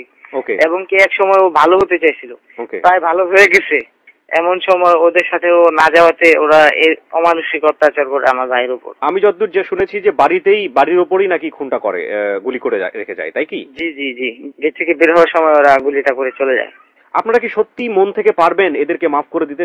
আসলে সত্যি বলতে কি ভাইয়া, আমি হয়তো বা মাফ করে দিতে পারলাম, কিন্তু আমার বাবা মা হয়তো মাফ করবে না। এরকম যাতে কোনো মার জীবনে বা কোনো ভাইয়ের জীবনে এরকম মানে যাতে না হয়, সেটাই ওদের বলবেন। আচ্ছা পারভেজ, আপনার কি মনে হয় কি কারণে আপনার ভাই, আপনাদের একটা ফ্যামিলি থাকা সত্ত্বেও, আমি যতদূর জেনেছি এদের কোনো ফ্যামিলি ছিল না, এদের একটা শক্তিশালী ব্যাকগ্রাউন্ড ছিল এরকম অপরাধ জগতে আসার, কিন্তু ওর তো ফ্যামিলি ছিল, তারপরও ও কেন এদের সাথে এইভাবে মন্দ কাজে জড়িয়ে গেল? আসলে আমরা বুঝতে পারি না, সে তো বাচ্চা ছিল, হয়তো বা বুঝতে পারে না সে। ওকে, আপনাদের আর কিছু বলার আছে মিজান এবং আসলাম? পারভেজ ভাই, এখন আমরা তো ভাই ভালো হয়ে যাবো ভাই, আমরা সব বাদ দিয়ে দিছি ভাই। আজকে আমরা এখানে শপথ করতেছি 3 জন, আমরা যে ভাই মিজান, আসলাম, স্বপন আছে ভাই, 3 জন আমরা এখন শপথ করে বেরোবো ভাই। যে এরপরে থেকে আমরা সব খারাপ কাজ, এই যে খুন খারাপই করছি ভাই, এগুলো সব বাদ দিয়ে দিব ভাই। এখন আপনি ভাই মন থেকে আমাদের মাফ করে দিন ভাই, কারণ কারো অভিশাপ থাকলে ভাই আমরা, আমাদের সামনে এখনো সময় আছে, প্রতিষ্ঠিত হইতে পারবো না ভাই, ভবিষ্যতে আর কিছু করতে পারবো না ভাই। ভালো হোক, এটাই হলো প্রার্থনা। আমার ভাই যেভাবে মারা গেছে তোমরাও ওইভাবে না মরো, তোমরা আল্লাহর নাম নিয়ে অন্তত পক্ষে মুখে মরো। পারভেজ, আপনাকে অনেক ধন্যবাদ। ক্ষমা করেছেন কি করেননি সেটা আপনার একেবারেই ব্যক্তিগত জায়গা থেকে, তবে আপনার এই ফোন কলটি আমাদের এই অনুষ্ঠানের জন্য, অনুষ্ঠানের সত্যতা প্রতিপাদন করার জন্য খুবই জরুরি ছিল, সে অর্থে আপনাকে ফোন করা। আর আমরা আমাদের অনুষ্ঠানকে এমন ভাবে উপস্থাপন করার চেষ্টা করি এখানে মানুষের বিবেকবোধের জায়গাটা থেকে, এবং যারা এখানে এসে আজকে স্বীকার করেছে, আমি স্বপন মণ্ডল প্লাস মিজান এবং আসলাম, তারা 3 জনই বলেছে যে রাষ্ট্র যদি কখনো তাদেরকে সাজা দেয় রাষ্ট্রীয় দায়িত্ব থেকে, তাহলে সেই সাজাটা তারা মাথা পেতে নেবে। অ্যান্ড ইটস এভিডেন্ট শো, এটা এক ধরনের স্বীকারোক্তিমূলক শো। এই শোটাকেও এক ধরনের ডকুমেন্টস হিসেবে ভবিষ্যতে ব্যবহার করা যাবে। আপনার পরিবার যদি ওদের এগেনস্টে কোনো অ্যাকশন নেয়, সেক্ষেত্রে আপনারা এই শোটাকেও ব্যবহার করতে পারেন। আপনাকে অনেক অনেক ধন্যবাদ আপনার জায়গাটা থেকে ওদেরকে এইভাবে দেখার জন্য। আপনি অনেক ভালো থাকবেন। জি জি, আপনাকেও ধন্যবাদ। যাহা বলিব সত্য বলিব। প্রিয় শ্রোতা, এই হচ্ছে আজকের যাহা বলিব সত্য বলিবর মিজান, আসলাম এবং স্বপন মণ্ডলের জীবনের চরম অপ্রিয় সত্য। আমরা জানি না এই 3টি যুবক শেষ দিকে কোথায় চলে যাবে, আমরা জানি না এই 3 যুবকের ভবিষ্যৎ কোথায়, আমরা শুধু জানি যে এরা আমাদের সমাজের অংশ। এই মানুষগুলো আমাদের সমাজকে প্রভাবিত করছে তাদের কাজকর্মের দ্বারা। আমরা যদি ভালো থাকতে চাই, আমরা যারা সাধারণ মানুষ আছি, তাহলে ওদেরকেও ভালো রাখতে হবে, ওদেরকে পরিশুদ্ধ করে সমাজে বসবাস করার অধিকার দিতে হবে, কিংবা ওদেরকে এই যে খারাপ জায়গাটা, যে জায়গাটায় ওরা চলে যায়, সেই জায়গাটা থেকে ওদেরকে বিরত রাখতে হবে, নইলে আমরা কেউ ভালো থাকতে পারবো না। এবং এই ভালো থাকার জায়গাটা থেকে যারা ওদের মতো আজকে হতে পারত, যারা ওদের মতো হওয়ার সম্ভাবনায় রয়েছে, তাদেরকে আমরা চোখে আঙ্গুল দিয়ে দেখিয়ে দিয়েছি। আপনি যদি মিজান হন তাহলে আপনার ভবিষ্যৎ অন্ধকার, আপনি যদি আসলাম হন তাহলে আপনার ভবিষ্যৎ অন্ধকার, আপনি যদি স্বপন মণ্ডলের মতোও হন তাহলেও আপনার ভবিষ্যৎ অন্ধকার।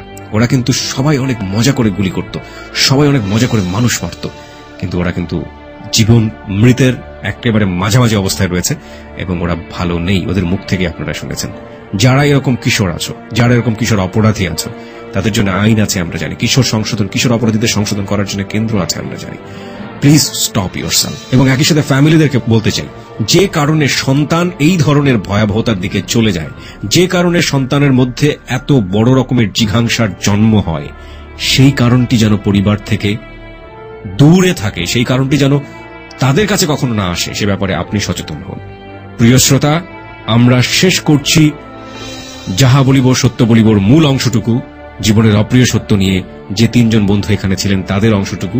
তবে তার আগে পুরো অনুষ্ঠানে লাইভ ছিলেন আমাদের এক্সপার্ট প্যানেলের বিশেষজ্ঞ, জাতীয় মানসিক স্বাস্থ্য ইনস্টিটিউটের প্রফেসর ডক্টর তাজুল ইসলাম। আমরা এই মুহূর্তে তার সঙ্গে ফোনে মুখোমুখি হব। তিনি কি বলছেন ইন এ সোশ্যাল কনটেক্সট, সামাজিকতার প্রেক্ষাপটে, তাদের জীবনের প্রেক্ষাপটে, সেগুলো আমরা জানার চেষ্টা করব।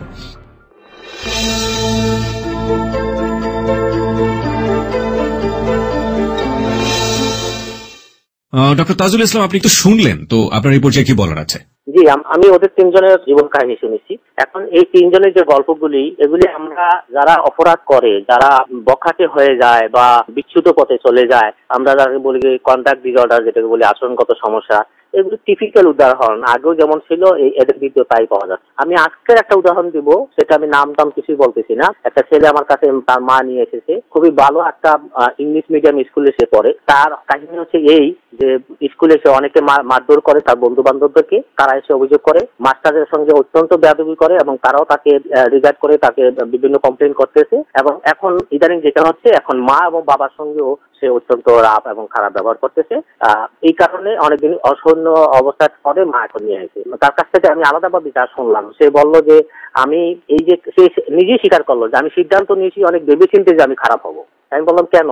বলে যে আমি যে স্কুলে পড়তাম সেখানে কিছু লোক ছেলে আছে তারা সব সময় আমাদের মতো, আমি খুব ভালো ছিলাম, নিরীহ ছিলাম, আমাদের কোনো ছেলেদেরকে অহেতুক মারধর করতো, অহেতুক উত্তপ্ত করতো। তাই আমি বললাম তোমাকে একা তো করেনি, অনেকেই করছে। তারা কি করলো? তারা কেউ কিছু করে না, কিন্তু আমার খুব ইয়া হয়েছে, আমি এটা প্রতিবাদ করছি। আমি যখনই একটু সুযোগ পাইছি আমি আবার তাদেরকে মার দেওয়া শুরু করছি, এবং আমি মার দিতে দিতে এখন এমন অবস্থা হয়েছে যে এখন আমি অনেক ভালো আছি। তার বাসায় এখন আমি অনেক ভালো আছি, আমাকে সবাই দেখলে সালাম দেয়, আমাকে খুবই ভক্তি করে, আমাকে এখন কেউ মারধর করে না। কারণ এখন সমস্যা কি? তো এখন সমস্যা হচ্ছে যেমন টিচারদের নিয়ে সমস্যা। টিচার আমাকে ওই আমার হেয়ার স্টাইলের এরকম কেন, এমনি চুল কাটলাম কেন, অন্য পড়াশোনা কেন মনোযোগটা করি না, এই সমস্ত ব্যাপার নিয়ে কথা, এবং তাদের সঙ্গে আমি তখন বেয়াদবি করি, ইয়াটিয়া করি। এবং সে বলতেছে যে আমার জীবনে, তার বাবা কিন্তু খুবই ভালো ইঞ্জিনিয়ার, সে বলতেছে আমি ওই ইঞ্জিনিয়ার ডাক্তার কিছু হওয়ার কথা কারণে আমি ভবিষ্যতে টাকা কামাবো, এটি হলো আমার বড় কথা। আমি এই উদাহরণটা এখানে দিলাম এই কারণে যে এটা একটু ছোট মাত্রা, হয়তো আশা করি আমরা এই ছেলেকে ওই যে এই তিনজনের যে কাহিনী, তারা যেভাবে একেবারে উচ্ছন্নে গেছে, একেবারে অপরাধী হয়ে গেছে, তার পথে কিন্তু এই ছেলেটা আছে। আমরা কিন্তু তাকে পেয়েছি, এখন আমরা ইনশাল্লাহ তাকে বিভিন্ন রকমের থেরাপি দিয়ে তাকে আমরা নিয়ে আসতে পারবো। এখন আমি উদাহরণ দেওয়ার পরে এটা বলতেছি যে এই তিনজন ছেলে যেরকম ভাবে রিক্রুট হলো, অন্যরা এইভাবে রিক্রুট হলো। আমাদেরকে দেখতে হবে যে এই যে গডফাদার আমাদের সমাজে তৈরি হয়, যারা এরকম রিক্রুট করে, তাদেরকে যদি সমাজ বা আইন প্রশাসন সঠিকভাবে ধরতে পারতো, তাহলে কিন্তু এই রিক্রুট করার ব্যাপারটা আসতো না এবং তারা এত খারাপ হতে পারতো না। দ্বিতীয় ব্যাপারটা হচ্ছে যে আমাদের পরিবারের কথাটা, পরিবারের লোকদের উপর অনেক দায়িত্ব আছে যে আমার ছেলেটা কেন হারিয়ে গেল, সে কোথায় আছে, কেমন আছে, তার খোঁজ খবর নেওয়া। তাদেরকে যদি পরিবারে রাখা যেত তাহলে কি সে এতটুকু খারাপ হতে পারতো? যতটুকুই হোক না কেন। এখন আমি যে উদাহরণটা দিলাম, সেই ছেলেটা এখনো পরিবারে আছে বলেই সে আমাদের কাউন্সিলিং এ আছে বা থেরাপিতে আছে, এই জন্য তার ভালো হওয়ার সম্ভাবনা বেশি। আর তারা তো একেবারে বাউন্ডুল হয়ে গেছিল, তারা তো পরিবার থেকে, তাদের রুট থেকে তারা চলে আসছিল।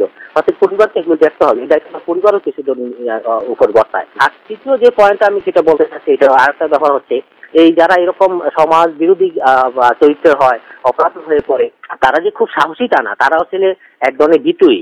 তারা কিন্তু সাহস হচ্ছে তাদের ওই অস্ত্রগুলো, তাদের সংঘবদ্ধ ভাবে তারা একত্রে কিছু কাজ করতে পারে, সেই জন্যই তারা সাহসী, কিন্তু আলাদাভাবে সাহসী না। এ কারণে যখনই তারা দেখে কোন একটা নিরীহ লোক তারা অপরাধ করতেছে কিন্তু তাকে দেখে ফেলছে, তাদের ভয় ঢুকে যায়, সে যখন দেখে ফেলছে তাকে মেরে ফেলতে হবে।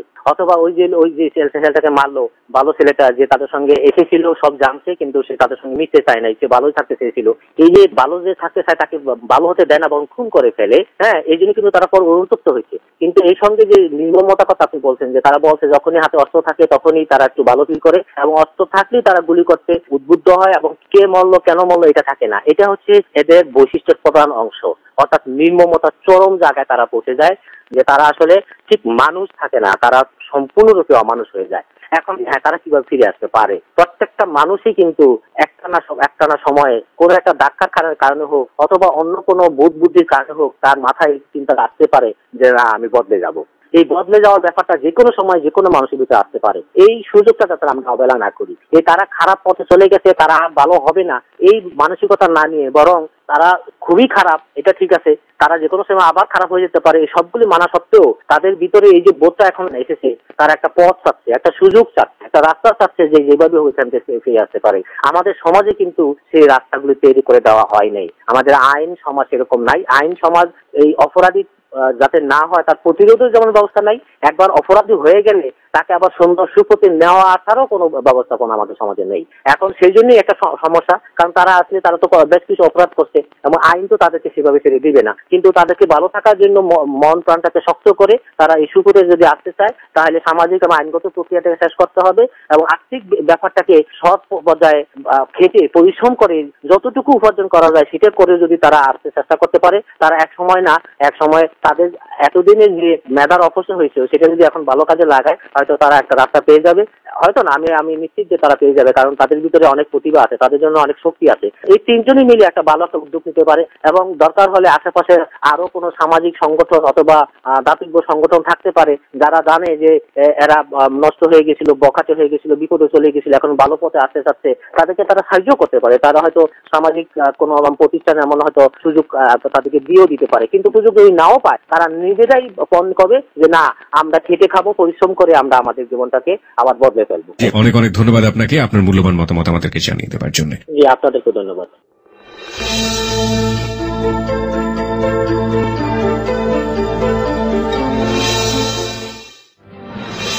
আমরা অসংখ্য অসংখ্য কমেন্টস পেয়েছি আপনাদের কাছ থেকে, ফেসবুকে এবং একই সাথে আমাদেরকে মেইল করেছেন এবং SMS পাঠিয়েছেন, বিভিন্ন প্রতিক্রিয়া জানিয়েছেন আজকের এই তিনজন সম্পর্কে। আমরা কিছু কমেন্টস এই মুহূর্তে পড়ে আপনাদেরকে শোনাতে চাই। ওকে, রানা লিখেছে পারভেজ কিভাবে তার ভাইয়ের খুনিদের মাফ করলো, আমি হলে জীবনও মাফ করতাম না। ইশতিয়াক লিখেছে এদের শাস্তি হওয়াটা খুবই জরুরি, আমি ওদেরকে বিশ্বাস করি না। রুনা লিখেছে পারভেজের বাবা মায়ের কাছেও ওদের ক্ষমা চাওয়া উচিত ছিল। মনির লিখেছে ওরা কখনো সৃষ্টিকর্তার কাছে ক্ষমা পাবে না। স্বপ্নম লিখেছে আমি মানি শাস্তি সবসময় সমাধানের পথ না, তাই বলে খুন করে কেউ মাফ পেতে পারেন না। পপি লিখেছে ওরা যেহেতু কিশোর তাই ওদেরকে কিশোর আইনের বিচার হওয়া উচিত। নীলা লিখেছে ওদের পরিবারের ভূমিকা আছে ওদের খারাপ হওয়ার পেছনে। রুবেল লিখেছে ওদের পেছনে যে গডফাদাররা রয়েছে তাদেরও বিচার হওয়া উচিত। অরিত্রী লিখেছে এ সমস্ত জঘন্য ইপটিজারদের জন্য মেয়েরা শান্তিতে ঘর থেকে বের হতে পারে না। এরকম অসংখ্য অসংখ্য কমেন্টস আমরা পেয়েছি। এই প্রতিক্রিয়াগুলো সাধারণ মানুষের প্রতিক্রিয়া, যেটা আজকে এই তিনজনের জন্য প্রযোজ্য। একটা কথা ওরা বারবারই স্বীকার করেছে যে ভুলের কারণে আজকে ওদের এই ভুলে ভরা জীবন, সেই ভুল, সেই যে পরিণতি, সেই যে ভাগ্য, সেটা ওরা নিজে লেখেনি, সেটার পেছনে পরিবার, সমাজ এবং পরিস্থিতি দায়ী। কিন্তু তাই বলে কি এই তিনজনকে সারাটা জীবনে অন্ধকারে থাকতে হবে?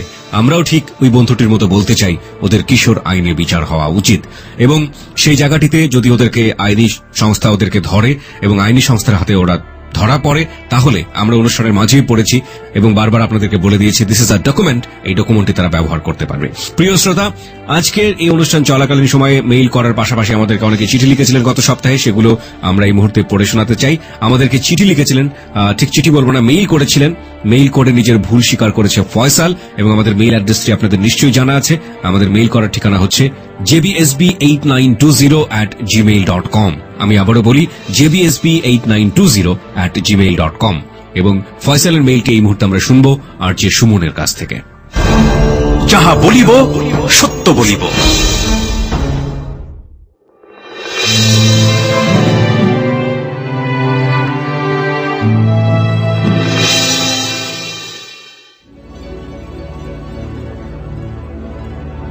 আমি ফয়সাল, বর্তমানে থাকি নরসিংদী শহরে। বেশ কিছুদিন যাবৎ একটা যন্ত্রণা আমাকে কুড়ে কুড়ে খাচ্ছে। ফেব্রুয়ারি মাসের কোনো একটা দিন হবে, রাস্তা দিয়ে হাঁটছি, হঠাৎ দেখি একজন অন্ধ ভিক্ষা করছে। এটা দেখে আমার মাথায় একটা বদ মতলব আসে। বেশ কিছুদিন ধরে আমার কাছে একটা ছেঁড়া 100 টাকার নোট ছিল, আমি চালাতে পারছিলাম না। আমি এই ভিক্ষুককে বললাম, আপনার কাছে কি 100 টাকা ভাঙতি আছে? আপনাকে 10 টাকা দেব।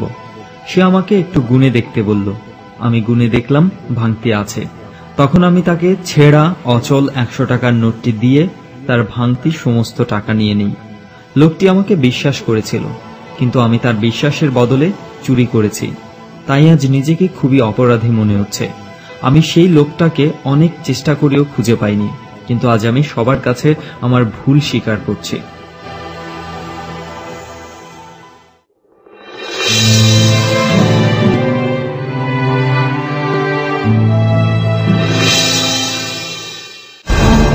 যাহা বলিব সত্য বলিব।